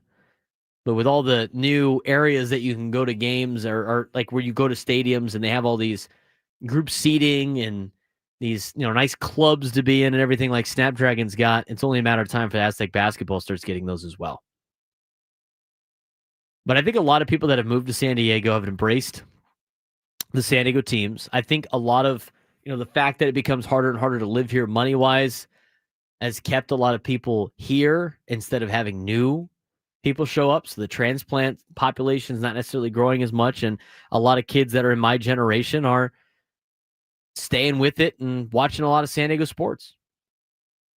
And I think that's huge for this town.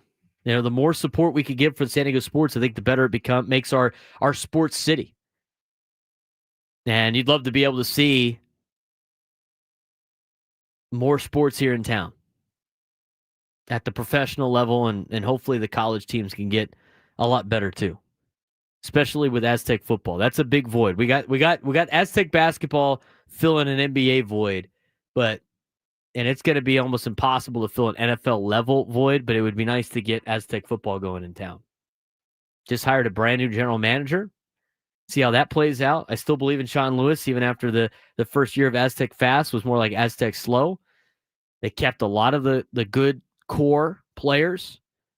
There'll be a quarterback battle again. They're getting ready for spring football, and hopefully they can get going. They got Oklahoma coming to town in a couple of years. We'll see how that goes. 833-288-0973, 833-288-0973. Let's get out to Kevin in Chula Vista wants to weigh in. Kevin, what's going on? Yeah, one of my favorite topics, Braden, is just because I've got the length of time institutional memory, which is a nice way of saying I'm old. So I've grown up here since 1967, so I've seen practically all of it. And one thing I want to do is correct folks that think that we somehow lost the NBA because of lack of attendance. That's not true. When the Rockets moved, the owner, Bob Breitbart, got into a big dispute with the city over parking revenue. and the rest is history after that. Then we had Donald Sterling, and then we all know that his proclivity and love for being in Beverly Hills, it was only a matter of time before he was going to ship them north, and that's exactly what he did. So this was, our attendance in NBA was pretty much league average, frankly, and they did really, really well as far as the Rockets at that time. So this is not a bad sports town. It is a niche sports town at this point. What we lack is, we've already talked about facilities. What we lack is big pocket owners that can come in, finance, and also continue to finance in what is a relatively small marketplace. And that's going to be a tough nut to fill in the future. So we also lack, from a political standpoint, and I'm not pointing fingers at either side, but we do not have a very smart city government when it comes to this type of activity in business. Most of these people really any activity at that point in time either. But yes, they're community activists, and this is what people have elected. So be it. But don't expect this particular group of city council reps and mayor to somehow be proactive when it comes to understanding that they're sitting on a lot of city land that is going either underutilized or not utilized at all, that could be developed into a mega playground for professional sports. When are you going to take me out to Montgomery Field with a brown paper bag? Come on, Braden. Kevin, we got to make this happen. I'll invite Adam too. It'll be a good time. Braden, you've got my number on the side. You just call me and let me know when you're available, and we'll go to Jersey Mike's or something, and have a sandwich and a Coke, and we'll watch all the planes take off over Kearny Mesa. That's another story. But that's 600 plus acres that's sitting there going underutilized, where the city, if you look at their website, they're just basically breaking even. So could you imagine the tax increment that would come in? This is a city that can't pay its debts right now. If you were to take that Montgomery land and develop it into a LA Live type of setting, and could you imagine what that would bring into the city? And there's no vision for this. I know. That's the thing. That's the thing, Kevin. I appreciate the phone call. That's where we're at. You got to get the facilities. Got to get the facilities. I think we're getting there. And to answer Eric's question, as I did, it's growing slowly, as Kevin pointed out. We got a little bit. We're making a little step. Still got to move up a little bit more. 833-288-0973. 833-288-0973. Appreciate the phone call from him and Eric. Eric with the great question. Who is this year's David Peralta going to be? Have to replace him on the roster. Is there a Donovan Solano currently on the team? And there might be another Michael King.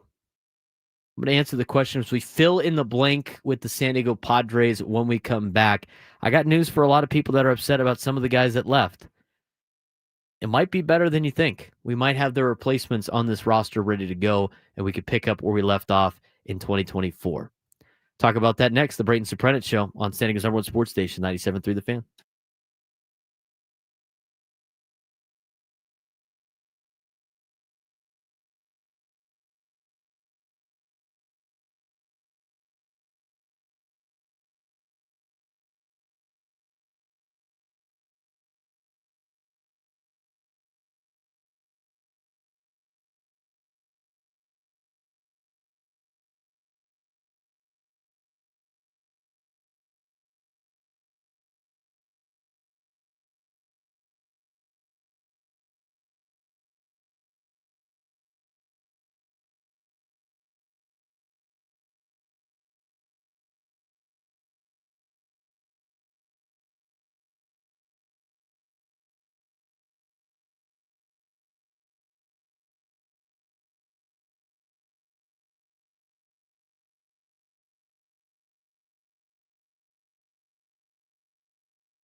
12:20.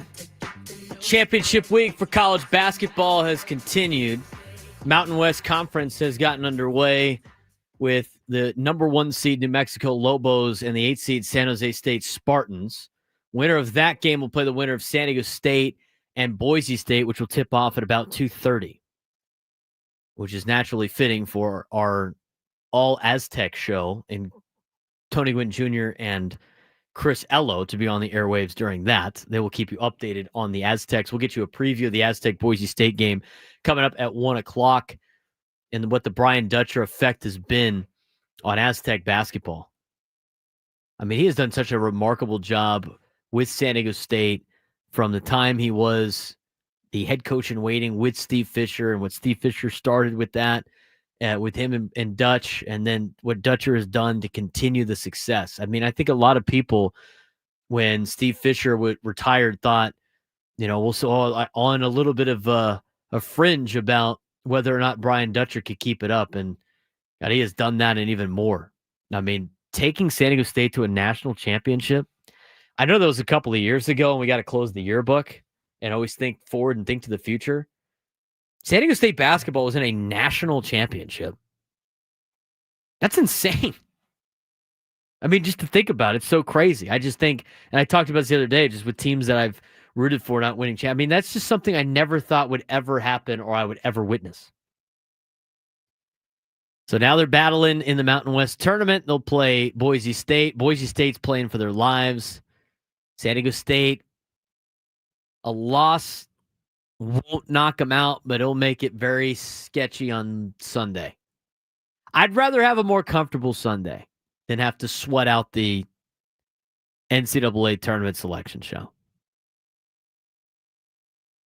But they got Boise State at 2:30. New Mexico leads San Jose State 11-10 early on in that contest. Winner of that game plays the winner of our game, and we'll keep you updated on that throughout the afternoon. Want to remind everybody about the biggest fan being announced in about 40 minutes or so, for your chance to win and to qualify for a night. Your chance to qualify for a night in our Odyssey Suite at a future Padres game. Register your name at 97throughthefansd.com/biggest-fan in order to potentially have your name called.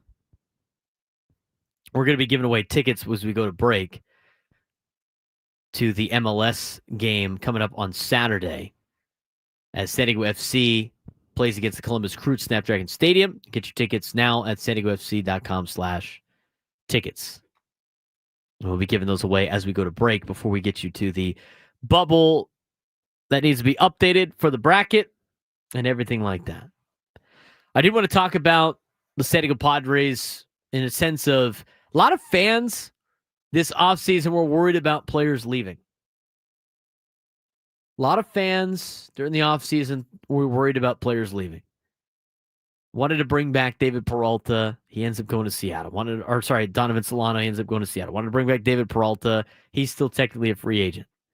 Jurickson Profar obviously was part of that conversation. Some of the players. Tanner Scott signs with the Dodgers. I mean, key players to a 2024 team that was very successful and just came up a little bit short.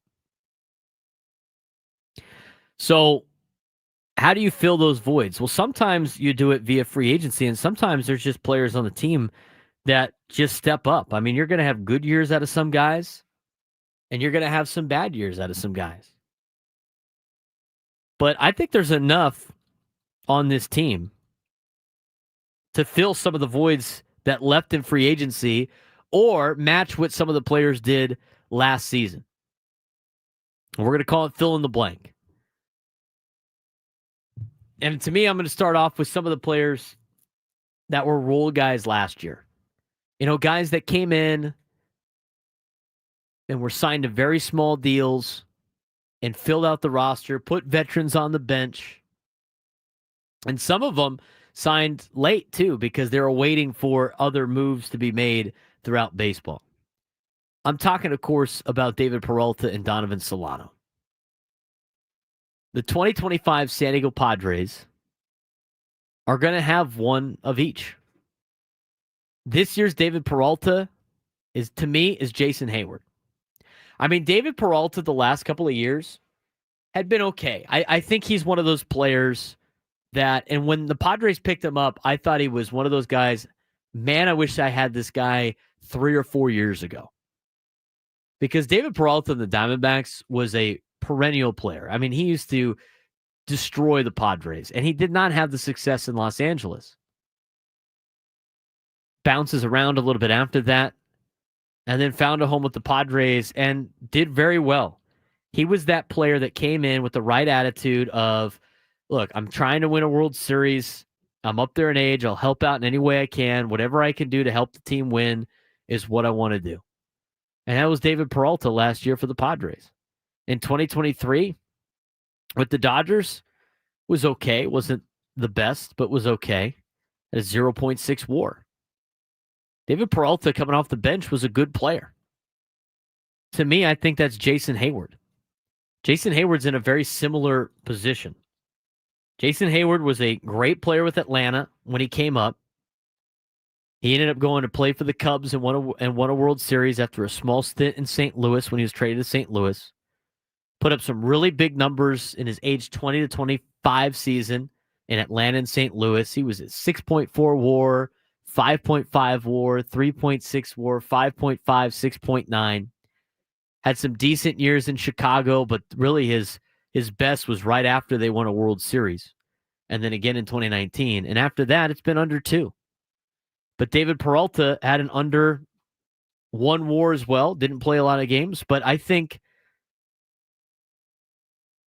Jason Hayward had very similar numbers in Los Angeles in 2023 as David Peralta did in Los Angeles the year prior to joining the Padres. Last year didn't be as good. It wasn't as good for Jason Hayward. Same thing. I think he could bounce back as a role player and be this year's David Peralta. This year's Donovan Solano. Donovan Solano, another one of those. He was a versatile player for the Padres. Guy that could play in a lot of different infield positions. Ended up hitting his way into the starting lineup. I mean, he was a guy you had to play. You had to play this guy. He's always hit for a high average everywhere he went. Not the biggest WAR guy on the stat sheet. Not a huge slug guy, but good defensively. Could play anywhere in the infield and hit for a high average. That's Jose Iglesias. That's almost exactly Jose Iglesias. Jose Iglesias, who was actually part of the Padres organization before he joined the Mets, was that player. A .337 batting average a year ago with the New York Mets. If you look at his hitting all the way through his career with Detroit, with Boston, with Colorado, with the Angels, he hit over 250 every single year. The only exception is when he was 22 years old in 2012, when he only played in 25 games. But in every year he played in enough games to qualify, the guy's hitting over 250. He could play anywhere in the infield. High average guy, good defender. He will be this year's Donovan Solano. This year's Jurickson Profar. From a standpoint of bringing somebody in on a small deal with low expectations, I think you could talk about maybe a pitching side Kyle Hart, but I want to view it as a veteran that is still in his good years, who does not have a lot of expectations going into 2025, that has had this experience in the past, that has done well in the past, even has done well in a Padres uniform in the past, that's going to make a major impact. I don't necessarily know if he makes an all-star game, but I think this year's Jurickson Profar is going to be Xander Bogaerts.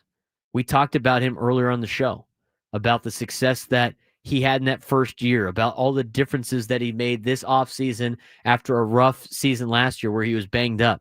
He's healthy now. He's comfortable in San Diego now after a couple of years. He knows what position he's going to play. Doesn't have a lot of hype right now coming from the fans. He's on the team, obviously, because he has a high contract and you can't get rid of him. But I think Xander Bogaerts is this year's Jurickson Profar. And if he is, I think the Padres are going to be in really good shape. Who's this year's Tanner Scott, Michael King, or Jackson Merrill? Well, I'll answer that when we come back because we got to take a break. This is the Braden Surprenant Show on San Diego's #1 sports station, 97.3 The Fan.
Welcome back to the Braden Surprenant Show on San Diego Sports Station 97.3 The Fan. Got a lot to get to in this last half hour of the 12 o'clock hour. We'll give you a full San Diego State, Boise State preview as they will tip off around 2:30. Again, all these games usually go late on these tournament weeks.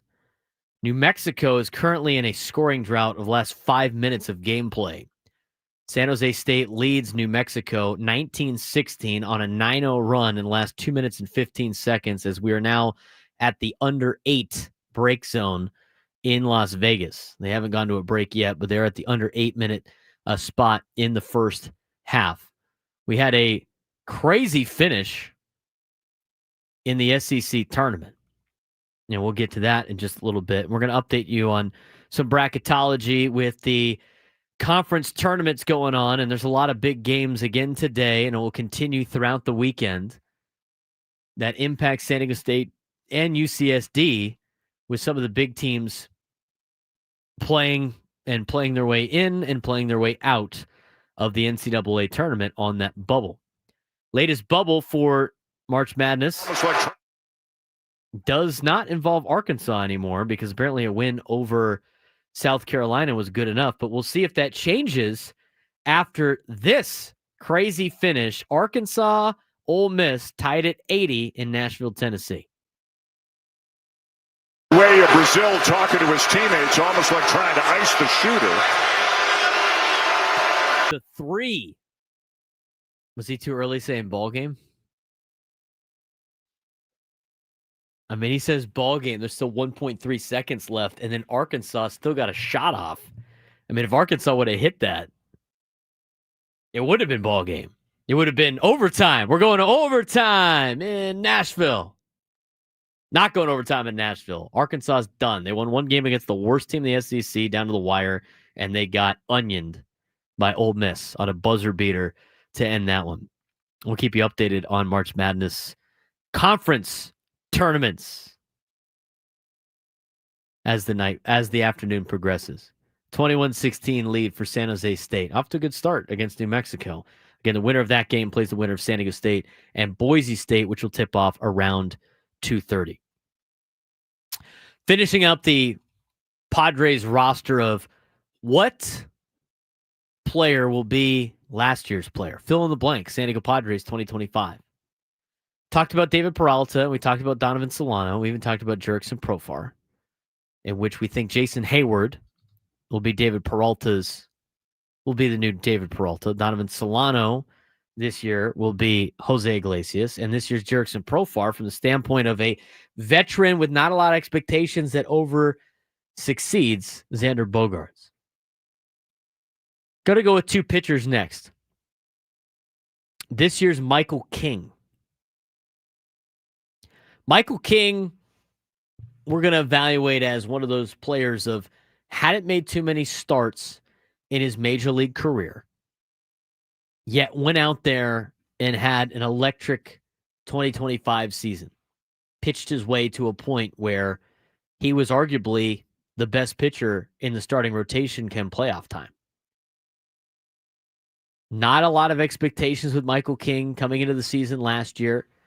The expectation was hopefully he could be a 4th or 5th starter. He's transitioning from the bullpen. Who could be that guy at the bottom of the rotation that doesn't have a lot of expectations that can really be a major impact on this 2025 team? We talked about him earlier. I predict he will be the number 5 starter this year for the Padres. And that's Kyle Hart.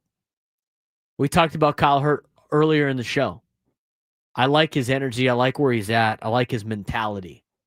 The fact that he's getting into the spot where he is the number 5 starter, according to a lot of projections. AJ Cassaville had this.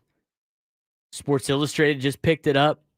And the guy hasn't even really officially appeared in a Cactus League game, yet he's still getting the nod as the number 5 starter, despite the success that Stephen Kolek has had in spring training. I think goes a long way of where Kyle Hart is at right now in Peoria during spring training. And I think it goes a long way to show just what he was able to accomplish last year, flipping over into Major League Baseball as he comes from the KBO. He had great numbers last year in the KBO. He won their equivalent of the Cy Young. And I know the KBO is equivalent to like AA, but with not a lot of innings in Major League Baseball, at least in a starting sense, and his success that he has had in the past. I mean, if Nick Martinez was still on the team or if was on the team last year, I'd say he is this year's Nick Martinez, because the Padres have had a good record and a good track record of players coming out of Japan and Korea and making an impact on their roster. And a lot of those players, specifically pitchers, weren't necessarily the best pitcher in the league. This guy was the best pitcher in the league last year. 13-3, the 2.69 ERA across 26 starts, registering 182 strikeouts over 157 innings. Hasn't appeared officially in a Cactus League game. He did record 2 strikeouts in his scoreless 2-inning Cactus League debut against the Brewers on Friday last week. Rained out. Mike Schultz excited for him to pitch in one of these games. I think he's this year's Michael King. I think he can have a really good year. Not only do I think he could be the 5th starter, he could probably be one of the better pitchers in the rotation. And maybe he is one of those better pitchers in the rotation. I think Nick Pivetta is a close second in that particular category. I like the way he has pitched so far. He looks really good. I mean, Pivetta and Hart, 4 and 5, if they can live up to some expectations, that Padres rotation is going to be one of the best in Major League Baseball. And there's a lot of good rotations out there. We already know the top 3 you put against anybody in baseball. And 4 and 5 is kind of the question mark. I think with Pivetta now at 4, I think you're in a good spot. And now with Hart at 5, I think he could be a major impact for this team. Again, not high expectations, not a lot of time playing in the big league level, but that's why I have him as this year's Michael King. This year's Tanner Scott. You know, I don't know necessarily about him being a lefty. I don't have to focus on the lefty part for Tanner Scott, but from a sense of being a dominant relief pitcher, you know, I think Jason Adams is going to be could be a go-to closer back there if they decide to part ways with Robert Suarez. But I think Estrada could be high level and be that arm in the bullpen that can really start coming into form. You already got a couple of veteran guys that know how to close games out. I think Estrada came onto the scene very quickly, and I think he could build on that. It'd be nice for him to be, you know, one of those guys that, to me, is a pickup to be a high-leverage guy in the bullpen. They picked him up last year, Tanner Scott, midway through the season. He was a big add. I think I'm not comparing him to Tanner Scott in the sense of he's going to be a Tanner Scott, but what I'm saying is adding him to the bullpen because he got way better and proved himself is going to be a big add to the Padres bullpen. So a high leverage guy added to the bullpen, even though they didn't sign him. And so this year's Tanner Scott, to me, will be Estrada. This year's David Peralta, Jason Hayward. This year's Donovan Solano, Jose Iglesias. This year's Michael King, Kyle Hart. This year's Jurickson Profar, Xander Bogaerts. This year's Tanner Scott, Estrada. This year's Jackson Merrill won't be on the team in 2025. I don't think he's arriving yet. And I'm talking about the big rookie that makes an impact and could be a spark of the team. That player, I think, is still a couple of years away. And I think that player is Leo DeVries.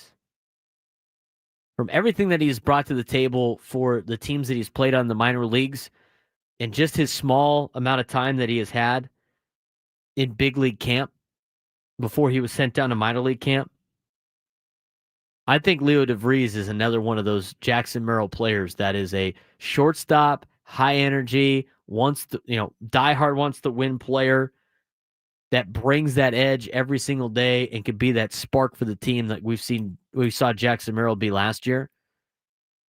I think he could be that guy. I just don't think it's going to be in 2025 because the kid's like 17, 18 years old. So I don't think you're going to get one of those this year, but maybe in the future you will get one of those players.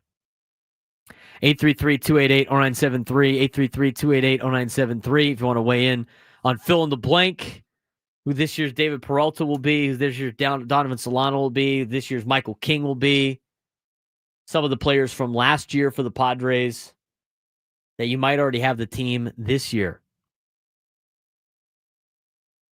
We do have to give away some SDFC tickets, and it's going to be a good transition because we're talking about San Diego FC here in a second.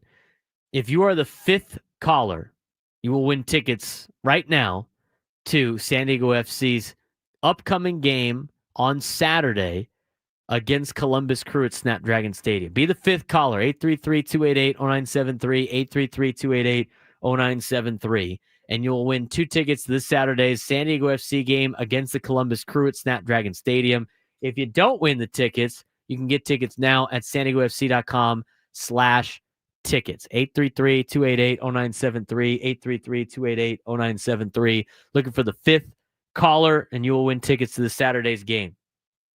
It's going to be a pretty fun match between the Columbus Crew and San Diego FC. San Diego FC off to a great start, as we've talked about before.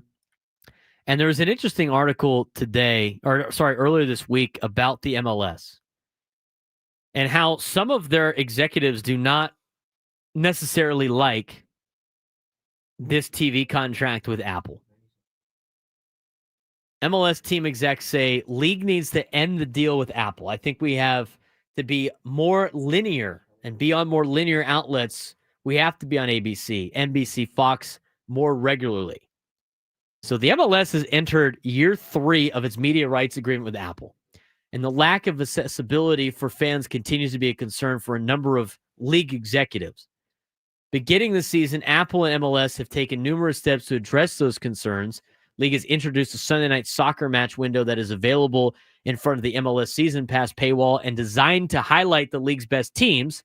Fans can also find games in the DirecTV and Xfinity channel lineups, though will still need to pay for a Season Pass subscription to access games that way.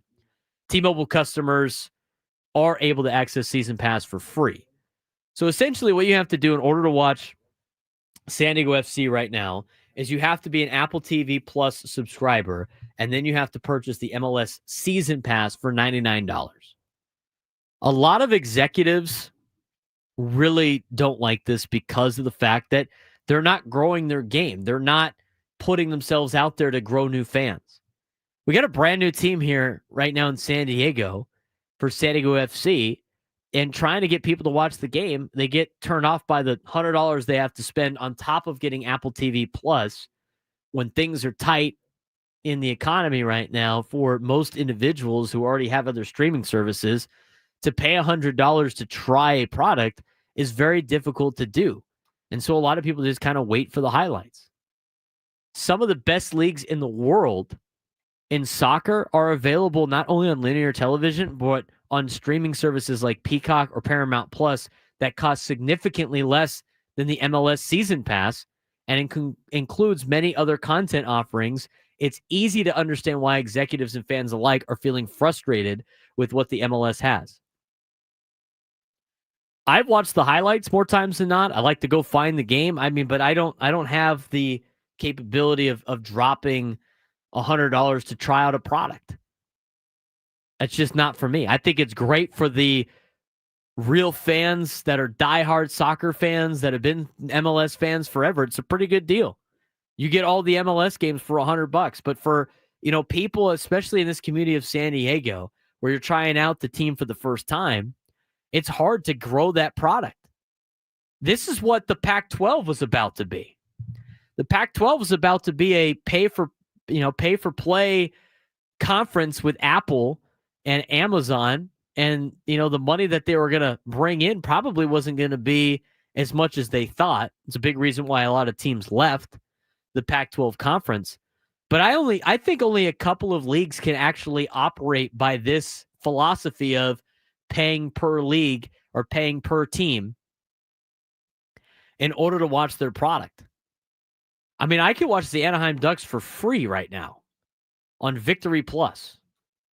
They have a deal. I'm sure they get it with ad revenue, but they run their own games on Victory Plus. All you got to do is make an account and put your email in. I can watch all their games for free, despite them being blacked out on ESPN Plus in this local market. Victory Plus is free. For the MLS, it's you buy the entire league pass or nothing at all. There's no individual team one that you can purchase. That's cheaper than the $100 league pass. And plus, with all the best leagues in soccer available for way less, it's hard to grow the game of soccer in the United States. I mean, it has to compete with top flight leagues around the world, like the English Premier League, like the Champions League, Bundesliga, and many others, which all command large following from American audiences. So you're trying to convince people to watch the product of the MLS, which is not as good as those leagues mentioned. And for a lot of them, it's harder to access than those leagues, or it's more expensive. That's a tough sell to try to grow your brand and grow your product. You know, I think if the NFL did something like this, which they have Red Zone and everything. But if the NFL was only Red Zone and only Sunday Ticket in order to watch, and they weren't on linear television, they would still do really well. It's a very popular sport. I don't necessarily know if Major League Baseball and the NBA did it, it would be as popular, right? So Major League Baseball right now is, they don't have the MLB contract. They've been reached, teams or other entities have reached out to them a lot when it comes to television rights.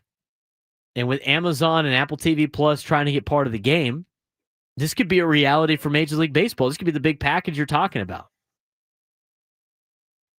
where you have to pay for all the games in order to watch your local team. I still think baseball is better off being able to do that than the MLS, but that's not necessarily a great model for baseball either. If the whole deal is just getting people to sign up for subscriptions for the entire league in order to watch their individual team, that's a hard sell, even though it's only $100 for the whole season, which ends up being $10 a month, maybe a little bit less than that. But with everything else streaming wise, it's hard to add another platform that's just specifically MLS. Some of the big sports could probably survive with it, but not all of them. It's already a very difficult thing to do. So a lot of these executives want to grow their game. They want to grow soccer. I think it's done a good job so far in San Diego, and it'll probably continue to grow. But they got to be able to get the product on other television. Right now with their Apple deal, it's exclusive to Apple. Being on streaming for a lot of your products and then having some linear options is great.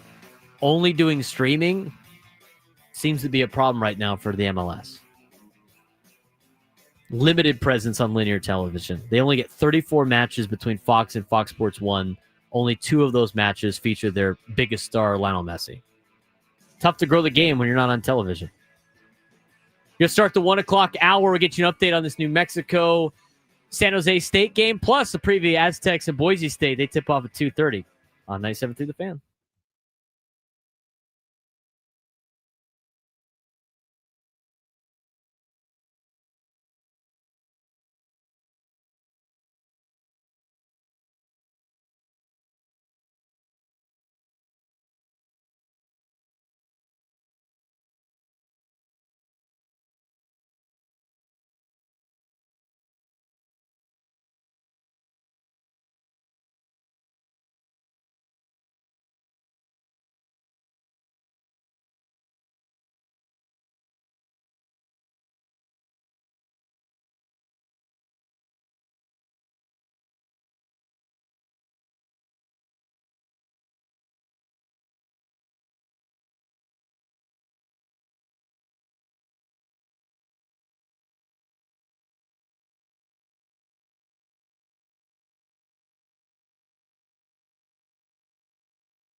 Last hour of the Braden Surprenant Show for a Thursday. Wrapping up the first week of the show. Thanks again for all of you making us a part of your day. We really appreciate that. Whether it be on YouTube or wherever you get our show, be sure to download the podcast. Make sure to follow us on social media. You can follow me at B_SURP. You can follow me on Twitter /X. You can follow me on Instagram. You can follow me on TikTok. Posting a lot of stuff on those platforms as we talk a lot of Padres.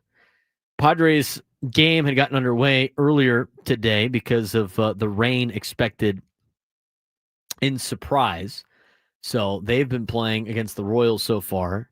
It's a 3-1 lead for the Padres in the top half of the fourth inning. Padres so far today with their 3 runs have gone, at least in the first inning, it was a all outs for the Pods with the exception of Jackson Merrill singling.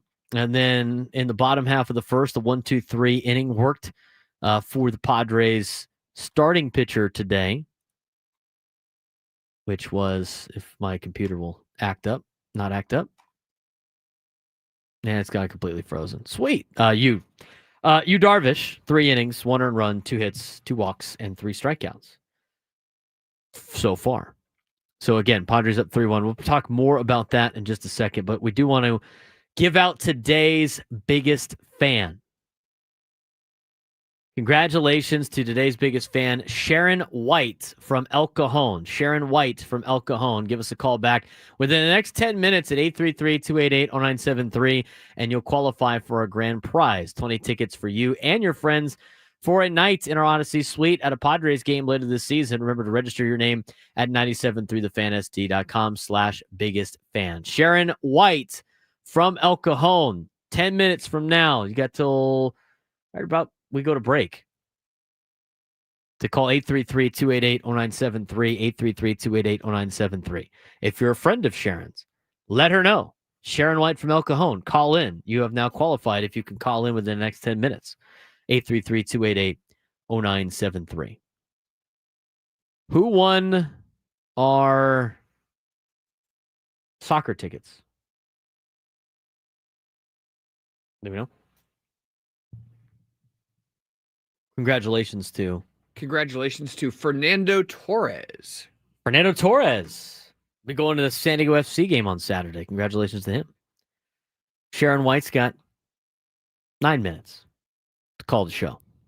833-288-0973. Darvish, 3 innings today, 1 earned run, 2 hits, 2 walks, and 3 punch-outs. Usually does a really good job in spring training. Never worried about Yu Darvish. Offensively for the Padres today so far, as they are now midway through the 4th inning against the Royals. Arise 1 for 2 with a couple of RBIs. Merrill's 1 for 2. Gonzalez is 1 for 2 with a run score. Campusano 1 for 2. Hayward has been up twice and has scored once. And Martin Maldonado's 1 for 1 with a run scored and an RBI. Get to the 3 RBIs. The 3 runs scored by the Padres. Again, they lead 3-1. We'll keep you updated on that as the afternoon progresses out there in Surprise, Arizona. As for the Mountain West tournament, San Diego State men's basketball will be taking on Boise State here in about a couple of hours, about an hour and a half, relatively to the game that is currently playing and what time they finish. That will start around 2:30. As of right now, they're at halftime at the Thomas & Mack Center, and New Mexico leads San Jose State 32-23. New Mexico hit a half-court buzzer beater to end the first half to take that 32-23 lead, or should I say add to their 32-23 lead. Donovan Dent 3-point jumper at the buzzer. So New Mexico have climbed back into the game and have cruised now to a nice long run on the afternoon, and they're now leading it 32-23. Other scores for you that matter in college basketball. I mentioned the bracketology, if you will, of where everything sits. According to Joe Lunardi last night, these were the updated numbers. Buys West Virginia, Baylor, Utah State, San Diego State. West Virginia now bounces into a last 4 buy spot after the loss yesterday to Colorado, which is a tough loss. Baylor with a win stays in that particular category after they beat K-State last night. Utah State and San Diego State round up the last 4 byes. They obviously could use some wins to solidify their spot in the NCAA tournament. Last 4 in, Oklahoma, who won yesterday, Indiana, Xavier, and North Carolina. North Carolina moves from out to in with their win over Notre Dame. Fitting. North Carolina really hasn't beaten anybody worth anything this year, but they're going to sneak their way into the tournament, I guess. I just don't want to have it to be in a position where North Carolina is what happened last year in Dayton, where Virginia got the nod to go to the NCAA tournament, and then Colorado State blew them out by like 50 points. He's such a waste. That's why I keep talking about the expanded tournament that they want to do and why it's nonsense, because they're going to try to continue to get teams like North Carolina in the bracket instead of teams like a UC Irvine or a Dayton or a Boise State or a Colorado State, some schools that probably deserve it, but they get the down metrics of playing lousy teams at the bottom half of their conferences. North Carolina currently in the quarterfinal, again trying to play their way in, lead Wake Forest 45-38 in the 5-4 matchup in the ACC tournament. First 4 teams out. Texas, who won yesterday, is in the top spot. First team out as of right now. They just got underway with Texas A&M in the SEC, and that game had just started in Nashville. The game before them ended in a buzzer beater win for Ole Miss over Arkansas. Jerry Palm put out his last 4 in and first 4 out. He's got the Aztecs as the last 4 in team. So hopefully the Aztecs can play their way out of a play-in game in Dayton if you go by Jerry Palm. A&M's got a 10-9 lead on Texas as of right now in the SEC in the first half. 14:29 to go. Ohio State moved from an in spot to an out spot with a loss. They're probably eliminated from contention. Boise State and Colorado State are also in those 2 first 4 out spots in the NCAA tournament. Next 4 out, Dayton, Wake Forest, UC Irvine, and Cincinnati. Cincinnati lost yesterday. Probably don't have to worry about them too much. Important games going on right now. I mentioned North Carolina leads Wake Forest 45-38. Marquette and Xavier. Xavier trying to play their way into the NCAA tournament. They're down 65-64 to Marquette with 9:52 to go in the second half. A win for Xavier there could put them in to a bye spot, which would be interesting for San Diego State should they lose, and also interesting for San Diego State even if they win, because Marquette's a good opponent for Xavier. They're ranked 25 in the country. Other teams in action later on this afternoon and this evening that are bubble teams. As we go down the list of teams that are trying to sneak their way into the NCAA tournament, you look at Xavier, already mentioned them. Indiana is playing later today. Oklahoma is playing Kentucky later today at 6:30 on the SEC network. Oklahoma, with the win over Kentucky, would probably put themselves in a bye spot as well. So bad news with some of these SEC schools is they're going to be playing top competition, which will play them in front of San Diego State and Utah State.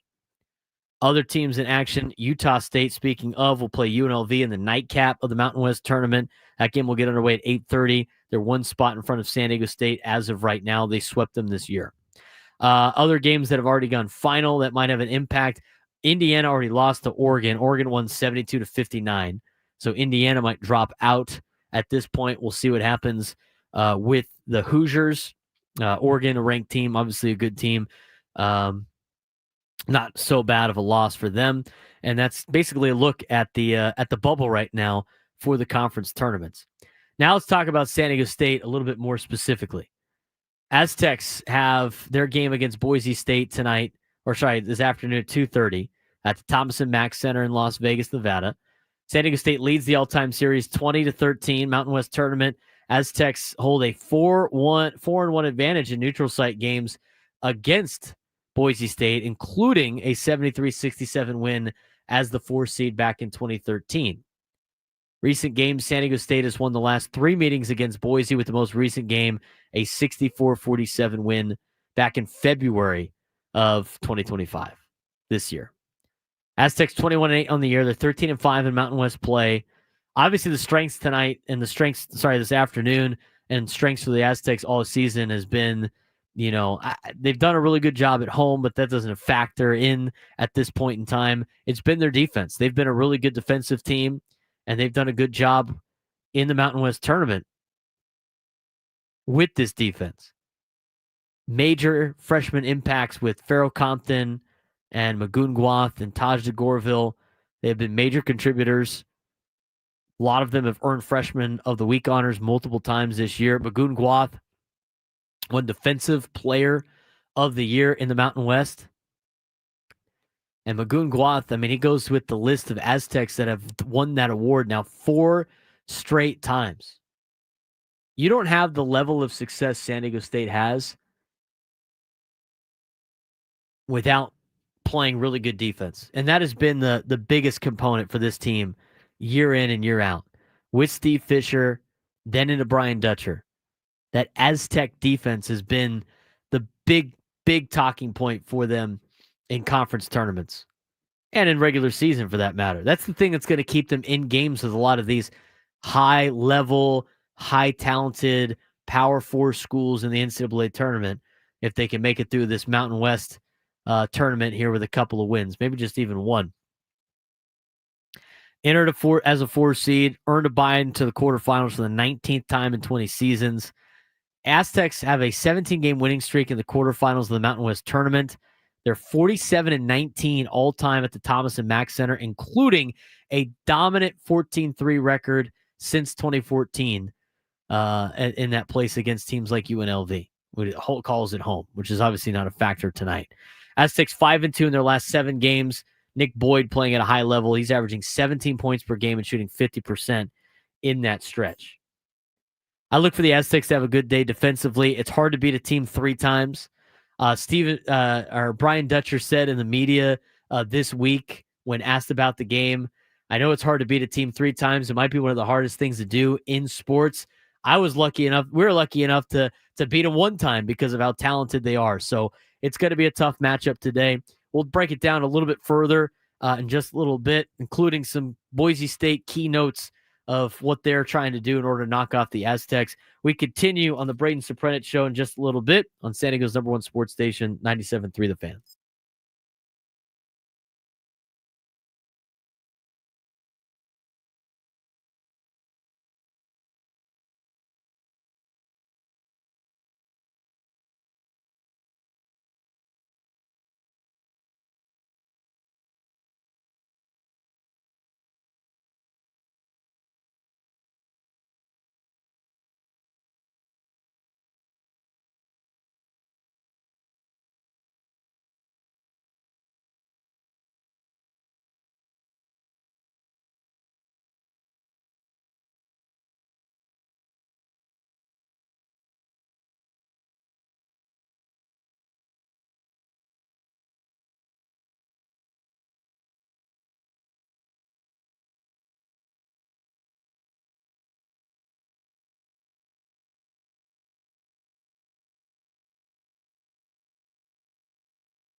Getting closer to Aztec basketball, tipping off at 2:30. Game in front of them starting to get out of hand. New Mexico's up 40-25 on San Jose State, which is relatively expected, I would imagine. I mean, the one seed, we saw San Jose State's taken San Diego State down to the wire twice, but that's because they jumped out to 20-point leads in both of those games, and the Aztecs had to climb all the way back in order to make those games and ultimately wins for San Diego State. Those were some of the best days of Ben tweeting Aztec stuff. He's been a little bit more mild. They've taken care of business a little bit more here in the second half of the season. Aztec game about to get started. Aztec fans, any of you listening as you head into into Thomas and Mack, which is Viejas North, basically, give us a call, 833-288-0973, 833-288-0973. How are we feeling about the Aztecs before they take on Boise State coming up in a matter of hours? We're going to have Gwen and Chris on after us. They're going to keep you posted on the Aztecs throughout the entire show, as they need to win this game today to really feel comfortable on Selection Sunday. Boise State's done a really good job since they played San Diego State last. I mean, even though the Aztecs have gotten Boise twice, and they got them really, really early in the season up in Boise, and then, of course, winning here in San Diego, a lot easier for the Aztecs playing at sea level and in front of their crowd. But since the Aztecs beat them, they had won 5 straight games before playing Colorado State and losing on senior night. They beat New Mexico. They beat Nevada. They beat Utah State. I mean, they were in there beating a lot of the good teams in conference in the Mountain West. They're going to be a team that's going to be, and they're playing for their lives right now. There's something about a team that's backed in a corner that if they win, they get to advance, and if they lose, they're going home. And even a win for Boise might not put themselves in a position to make the NCAA tournament. They have to have a really good streak. They haven't beaten the Aztecs once this year, but that doesn't mean they can't get it together here in this game. Got to watch out for Tyson Dagenhart. 1,913 career points, needs 32 more to set the program record. Obviously, you're not hoping that he does that against San Diego State, as they enter the tournament with a 14-6 record in conference play, 5 seed in the tournament.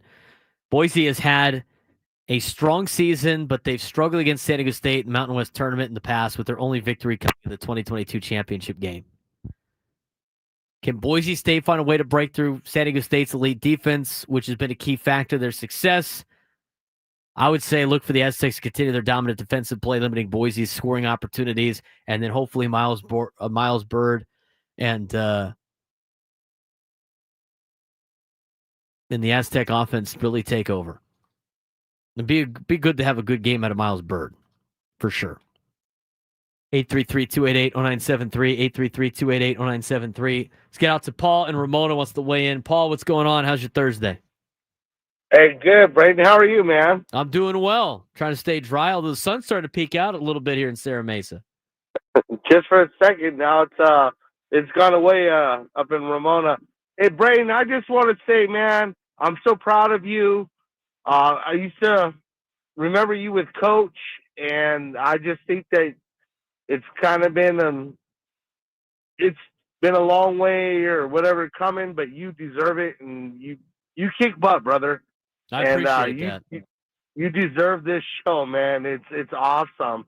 And for the Aztecs, man, let them just take care of business, man. You know, they surprised us in the tournament when they went to the show, and let them do what they got to do, man. I agree, Paul. We'll see what they got. I appreciate the phone call. Thank you very much. I know it gets a little bit chillier up there in Ramona. Let's go out to Owen in El Cajon. Owen, what's going on? Owen, are you there? Yep, I'm there. Hello. Sorry. All right, about what do we got? Hey, I was just going to fill in the blank. I think this year's Higashioka should be Elias Diaz. I do have some good faith in him that he can turn it around this year and have some good at-bats. I like some of his defense. Throwing out Ellie De La Cruz the other day looked good. So I'm hoping his defense picks up a notch this year, and he can have some, maybe a 20 home run season and fill in for Higashioka this year. Well, that's a good call, Owen. I like the phone call. Appreciate that. Owen thinks, fill in the blank, this year's Kyle Higashioka is Elias Diaz. I was actually thinking about that a little bit. I think he could potentially be that. I don't think Martin Maldonado could fit that category. And I don't think it's Luis Camposano. And I don't think it's Brett Sullivan. But, you look at a guy that, has had a lot of good years swinging the bat, and somebody that probably does not have expectations, or, Padres fans didn't have expectations of him being the everyday catcher, is already probably going to be the everyday catcher. And as much as we've talked about on the show this week of what Mike Schilt envisions that catcher position being as a defensive first position, I can see how he could kind of maybe fly under the radar a little bit. Kyle Higashioka was supposed to be the defensive catcher that's a backup catcher. And then he ended up hitting like 20 home runs out to left field. If you get that kind of production out of Elias Diaz, you're definitely going to be in a really good spot if you're the San Diego Padres. Fill in the blank. We did it earlier. Thanks again for Owen for calling in. I mentioned my fill in the blanks earlier on the show, as I mentioned, where you go with this year's David Peralta, I think is going to be Jason Hayward. I think Jason Hayward's ideas, or should I say mindset, and what he has said in the media and what he wants to do, in terms of helping the team and helping the young guys and being that veteran leader and doing whatever it takes to help the ball club out. I think that's all the right things to say, and very much in line with what David Peralta said. And on a similar deal, also an outfielder, willing to be a fourth outfielder, could be the starter.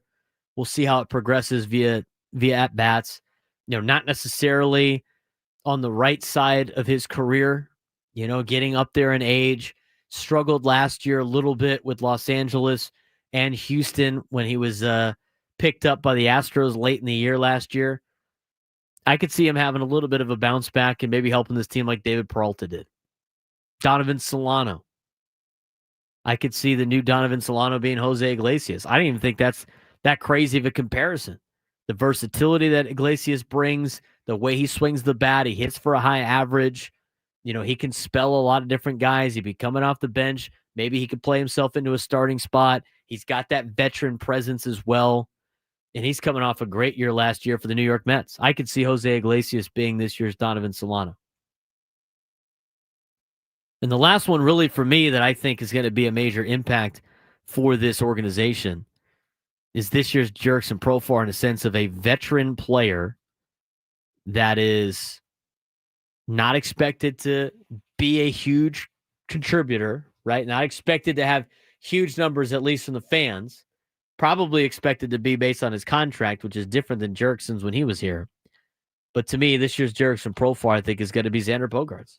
I think Padres fans are going to be pleasantly surprised with Xander this year. I really do. I think he's saying all the right things. I think he treated his offseason the way you would want to treat an offseason. In his second year with the Padres, what didn't go the way that he wanted it to. Now starting his third year with San Diego. He's bought in. I think his veteran leadership goes a long way. And I think Xander Bogaerts can have a really good year. We'll see what happens here in 2025 as the Padres right now in spring training are actually winning a spring training game. I know people were freaking out about that because they're like 5-13 or something like that. It doesn't really matter. We talked about that yesterday too, and what you value in spring training and what you don't. The win-loss is, it's eyewash. The Angels won the Cactus League last year, and the Rockies are usually near the top. And that doesn't mean anything to them year in and year out. So far today, they're up 3-1. The Padres are top half of the sixth on the Kansas City Royals in Surprise, Arizona. Luis Arraez, 2 for 3 at 2 RBIs. Jackson Merrill's 1 for 3. Xander Bogaerts still looking for his first hit. He's 0 for 2 with a strikeout. Gonzalez is 1 for 2 with a run scored. And Luis Camposano's 1 for 2. Martin Maldonado, 1 for 2 with an RBI and a run scored. On the mound, Darvish went 4 innings, 1 earned run, 2 hits, 2 walks, 4 strikeouts. Stephen Kolek, who's battling for that 5th rotation spot, he's got an inning with a strikeout. So the pitching staff has looked pretty good today for the San Diego Padres. We'll continue to talk about San Diego State basketball. Bagun Guath won a Defensive Player of the Year award. San Diego State has been racking those up the last couple of years. What's it say about Brian Dutcher and what the Brian Dutcher effect is on this program? We'll discuss that next and wrap up the show as we get you ready for Gwen and Chris coming up next on San Diego's #1 sports station, 97.3 The Fan.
134 on a rainy Thursday, although the sun's starting to peek out a little bit in Serra Mesa, which is good news. Get some sunshine back. Got the rain and now some sunshine. Hopefully the commute home is not as bad as the commute into work was today. Padres in action right now in surprise against the Kansas City Royals. They were up 3-1 in the 6th inning. And as my computer loads, I think they are still up 3-1 as they will try to get their 6th win of spring training out there in surprise.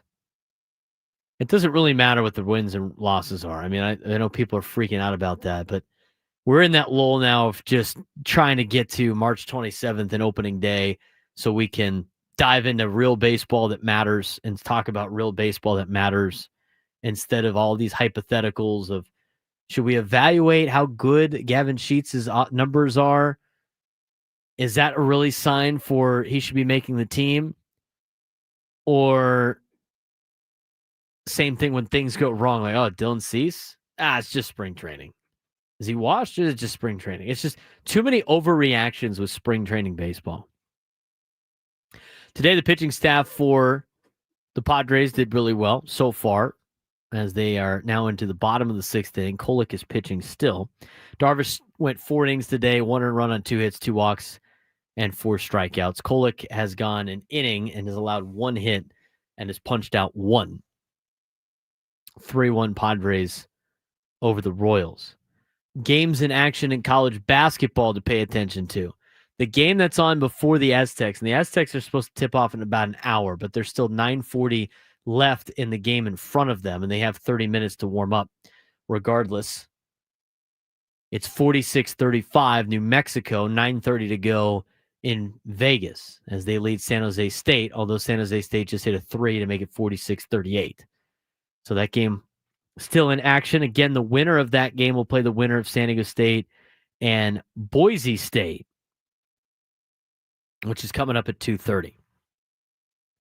Other games for you. Wake Forest has now taken a lead over North Carolina in what is a major bubble game for the Tar Heels. They are now one of the teams in. They're down 53-52, under 7 minutes to go in that particular contest. Marquette has an 84-82 lead on Xavier, now an 85-82 lead on Xavier with 10 seconds left in that game. And if Marquette hangs on, that's bad news for Xavier's bubble, who's right there. And then Texas leads Texas A&M 26-20, 3 minutes to go in the SEC tournament. Bad news for Duke. And I don't know how big of a news it is or how extreme the injury is. But Cooper Flagg's injury might have an impact on Selection Sunday and beyond. Cooper Flagg went down with a left ankle injury in the first half of Duke's ACC tournament quarterfinal win over Georgia Tech today. Freshman phenom was helped to the locker room, then later spotted in a wheelchair. Ultimately did not return for the second half. The Blue Devils also lost Malik Brown, who was taken to a hospital after suffering a shoulder injury. Duke head coach John Scherer told media that Flagg's x-rays were negative, indicating it's a sprain, but that it's a real long shot he returns for Friday's semifinal. With uncertainty around the status of both players, Jeff Borzello, Joe Lenardi, and Myron Metcalf weighed in on what these developments could mean for the Blue Devils on Selection Sunday and beyond on ESPN.com. And I guess Lenardi had to say that the selection committee will wait as long as possible for information and adjust Duke's bracket position accordingly. So losing Cooper Flagg might knock Duke down to a different level seed, not knowing where they're going to be at in the NCAA tournament. That's an interesting development in college basketball. I mean, Cooper Flagg is the best player in college basketball right now and is expected to be a lottery pick in the NBA. And he goes down with an ankle sprain and was seen in a wheelchair today. That's not good news for Duke, especially since they lost Malik Brown as well. That kind of changes some things for the NCAA tournament coming up. Aztecs and Boise State will start about 2:30. Pacific time, so we're just under an hour before tip. Again, they got to wait for that New Mexico game to finish up. Soccer game on Saturday for San Diego FC. And we gave away tickets earlier today on the show. You can win tickets, I think, again on Gwen and Chris coming up in the coming up next after our show. But San Diego FC released a press release. Obviously, this is their first match back since what happened with the discriminatory chants at Snapdragon Stadium in their home opener. They have put together protocol and key actions for anybody attending the San Diego FC game coming up on Saturday night. They are having the Aquí no, not here messaging, which will be featured on video boards, printed signage placed in all seat cup holders, reminding fans that discriminatory language will not be tolerated. Following the use of discriminatory language during San Diego FC's inaugural home match, SDFC is implementing a comprehensive plan to reinforce the club's commitment to fostering an inclusive and respectful matchday environment. This plan includes new pre-match and in-stadium messaging, enhanced security measures, and strong enforcement of the policies to ensure Snapdragon Stadium remains a space where all feel welcome. There's going to be fan communication before the game, in-stadium signage, pre-match messaging, supporters banner, visible in-stadium banner reinforcing the message condemning the chant will be displayed in the supporters section throughout the match. Enhanced security measures will be in place. Number of stadium security personnel will be increased and strategically positioned in key areas with a heightened presence near the opposing goalkeeper section. Offenders will be identified, ejected, and may face additional sanctions with Major League Soccer. And the FIFA three-step protocol will be in effect for San Diego FC home matches, which includes the ability to stop, suspend, or abandon the match if discriminatory behavior persists. So San Diego FC is obviously not messing around with this, nor should they, when it comes to what was chanted, a chant that has happened a lot throughout soccer when a goalkeeper runs up to kick on a goal kick. And so what they're instilling, I mean, they're trying to get rid of this and just cut it down now without letting anybody be able to do it again, which is good on San Diego FC for just trying to knock it away and not be a part of it. And the thing is, it's like, however you want to interpret it, and I've heard multiple people say, it is bad, it's not bad, I get offended by it, don't get offended by it. The thing is, MLS doesn't want it, FIFA doesn't want it, and that's what the rules are. And they're going to enforce those particular rules on this particular matter, and this is the way that they have to do that.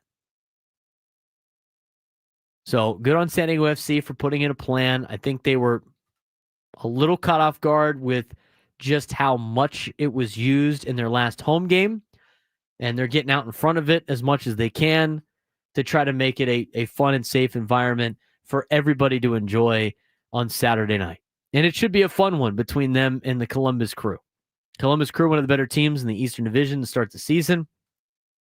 San Diego FC coming off a big win on the road in Real Salt Lake. Still looking for their first win at home, looking for their first goal at home as they had a scoreless draw in their first game of the year.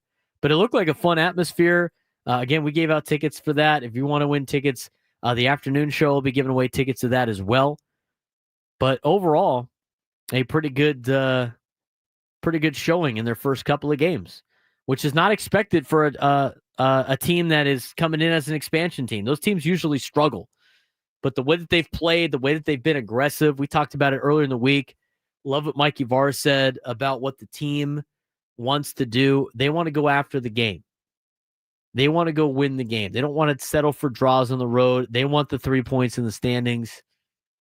And when it was a draw in stoppage time, San Diego played aggressive and pumped in a goal to go up 2-1, and then that wasn't enough. Then they hit another one to go up 3-1 and ultimately win 3-1. Boogie in the chat goes, am I old or is a 7:30 start time too late now? 7:30 starts are kind of rough. The 7:30, 8 o'clock starts, I understand a lot of it's for TV. I know it's a Saturday night. It's not my favorite start time. I don't like going to games that late. I mean, I will if it's, it's fine. I'm not going to not get tickets to a game that I want to go to because the game starts whenever. But I think the perfect time to start any sporting event. I'm talking NFL, I'm talking college, I'm talking Major League Baseball. I don't care if it's indoors, I don't care if it's outdoors. I think the best start time for any sporting event is 5:30. I think it's the best. I think 5:30 is the best. Go down to the place you're going to, right? Whether it be, let's just say the Padres, right? Those 5:40 starts on Saturdays are the best start times they've ever had. On the weekends, it's better you could do it because people aren't trying to get off work. Where you have to do the 6:40 starts on the weekdays, which I still like the 6:10 COVID starts. I thought those were awesome. But a 5:40, 5:30 start-ish is the best start in sports. You get down there early, a little bit early, late afternoon. You can go to a bar, have a drink, maybe an appetizer, go to the game. And then when the game's over, it's still early enough you can go to dinner. You don't have to, it's not super late where you have to go home. You can enjoy the rest of the, you can enjoy the entire evening. Plus you get that little dusk flare, so you get a little bit of the day game, but then, mostly night. 5:30 start. Best kickoff time. Best time for a sporting event. Who can get there at that time? Anybody could get there at that time, Adam. It's 5:30. As long as it's not during the week. But 5:30, I think, is the best time if I had to pick. 7 o'clock is way too late. I mean, I don't know why you're playing games that late. I mean, especially with TV and everything like that. The games are go like 3, 4, 5 hours, 4 hours long, 5 hours, 4 hours long. It's like the 8 o'clock games for San Diego State basketball. You get out of there like 10:30, 11 o'clock at night. If you have kids, I mean, I was actually just about to say that I believe I speak for a lot of parents when I say that the weekend, or weeknight 6:40 and 7 o'clock games are tough to take to. When I take my kids to Padres games, we almost exclusively go on the Sunday 1:10 games. Yeah, day games are fun for kids, especially. It's Kids Day at the ballpark. They do a great job down at Petco for that. But I love the 5:30, 5:40 starts games, especially on Saturdays. Again, on Saturdays. And, Adam's talking about people don't get done with work until 5:30. Here's the deal with professional sports now. Here's the deal with sports in general. Sports have become so expensive that you basically have to take the entire day off in order to enjoy the sport anyway, because you only get to go once or twice a year. It's not like you could go, day in and day out. I mean, for us that work in sports, obviously it's a little bit different, but, there's not a lot of times where you get to go to every game. I mean, it's just, unless you're retired, it's hard to do anyway. I mean, most of the time when I'm going to a sporting event, I plan my entire day around that sporting event. It's almost like going to Disneyland now. 8 o'clock games are so late. Getting home really late for unnecessary reasons. But to each their own. I mean, to me, it's 5:30. What's the best start time? 833-288-0973, 833-288-0973.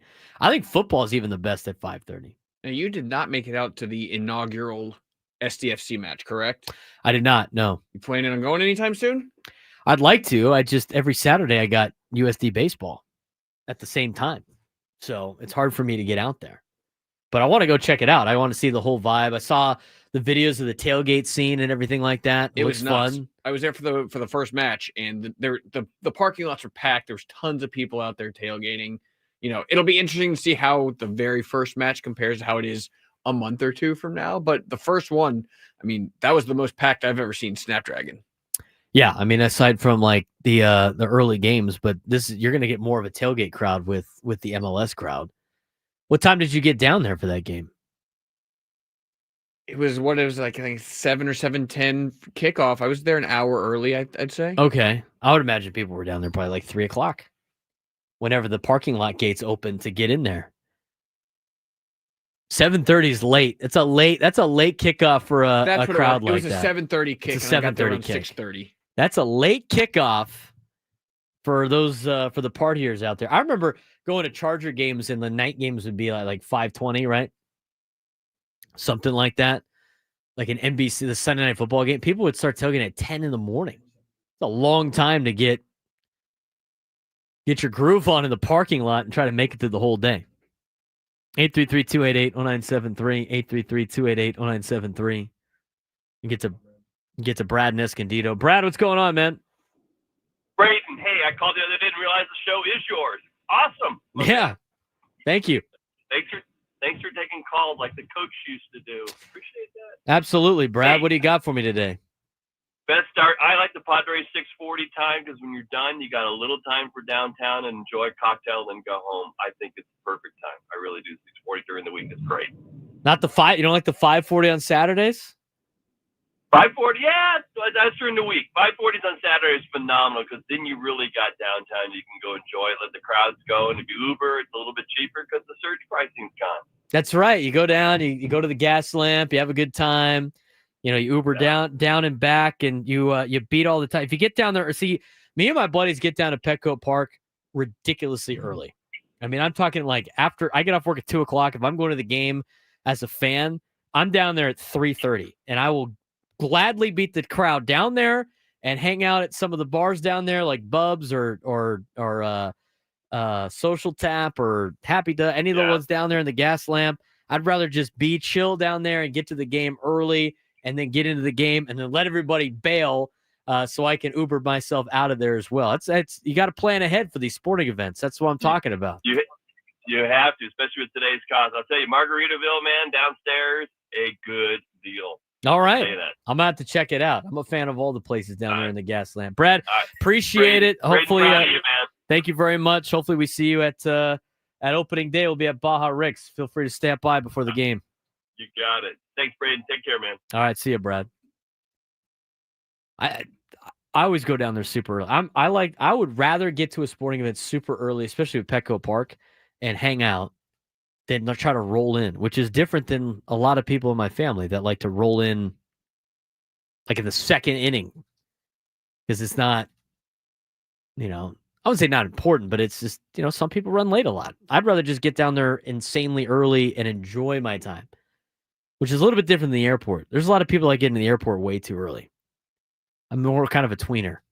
Get in, have an airport TED, and then get on the plane.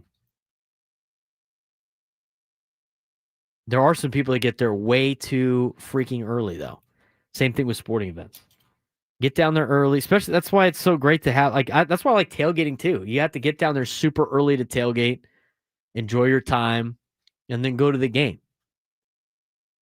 I'm about to check out San Diego FC's match. I mean, I had somebody offer me tickets already. I couldn't because I got USD baseball over the weekend. They play Columbia this weekend in a 4-game series. So I'll miss their game on Monday. They're playing during the day on St. Patrick's Day. I don't know why, to each their own. I think they're going to wear green hats for that game. But I'll be there all weekend, so it's hard to get out to San Diego FC. But one of those weekends where it lines up, I got to go check it out. I like tailgating. I think tailgating's fun. I think it's a lost art. My friends and I did it for the Aztec Washington State football game and then for the Washington State Holiday Bowl, just because my buddy's a Washington State fan. We did it this time with a generator, which is such a game changer because you could set up a TV and stuff like that. You can have good food, and have some good drinks. And tailgate at Snapdragon's great with some of the areas they have. Like the Thrive lot over there with the grass is awesome. Makes tailgating a lot easier. And then they have the park. Now the River Park down by the trolley station is also a great place to tailgate, which I think a lot of those spots are, I don't know if those spots are bought. I think those spots are mostly bought down there, but we know some families of players that do tailgates down there. That's a fun thing to do, tailgate every once in a while. You don't realize how fun tailgating is until you haven't done it for a long time. That'll do it for me. Aztec basketball will tip off as soon as 30 minutes after this game ends. New Mexico leads at 56-44. Tony Gwynn Jr., Chris Ello, Matt Scraby will have everything covered on that coming up next on Gwynn and Chris. We'll talk to you tomorrow. Hopefully we're talking Aztecs and UCSD basketball as they continue their conference tournaments in Vegas. Braden Surprenant Show, San Diego's #1 sports station, 97.3 The Fan.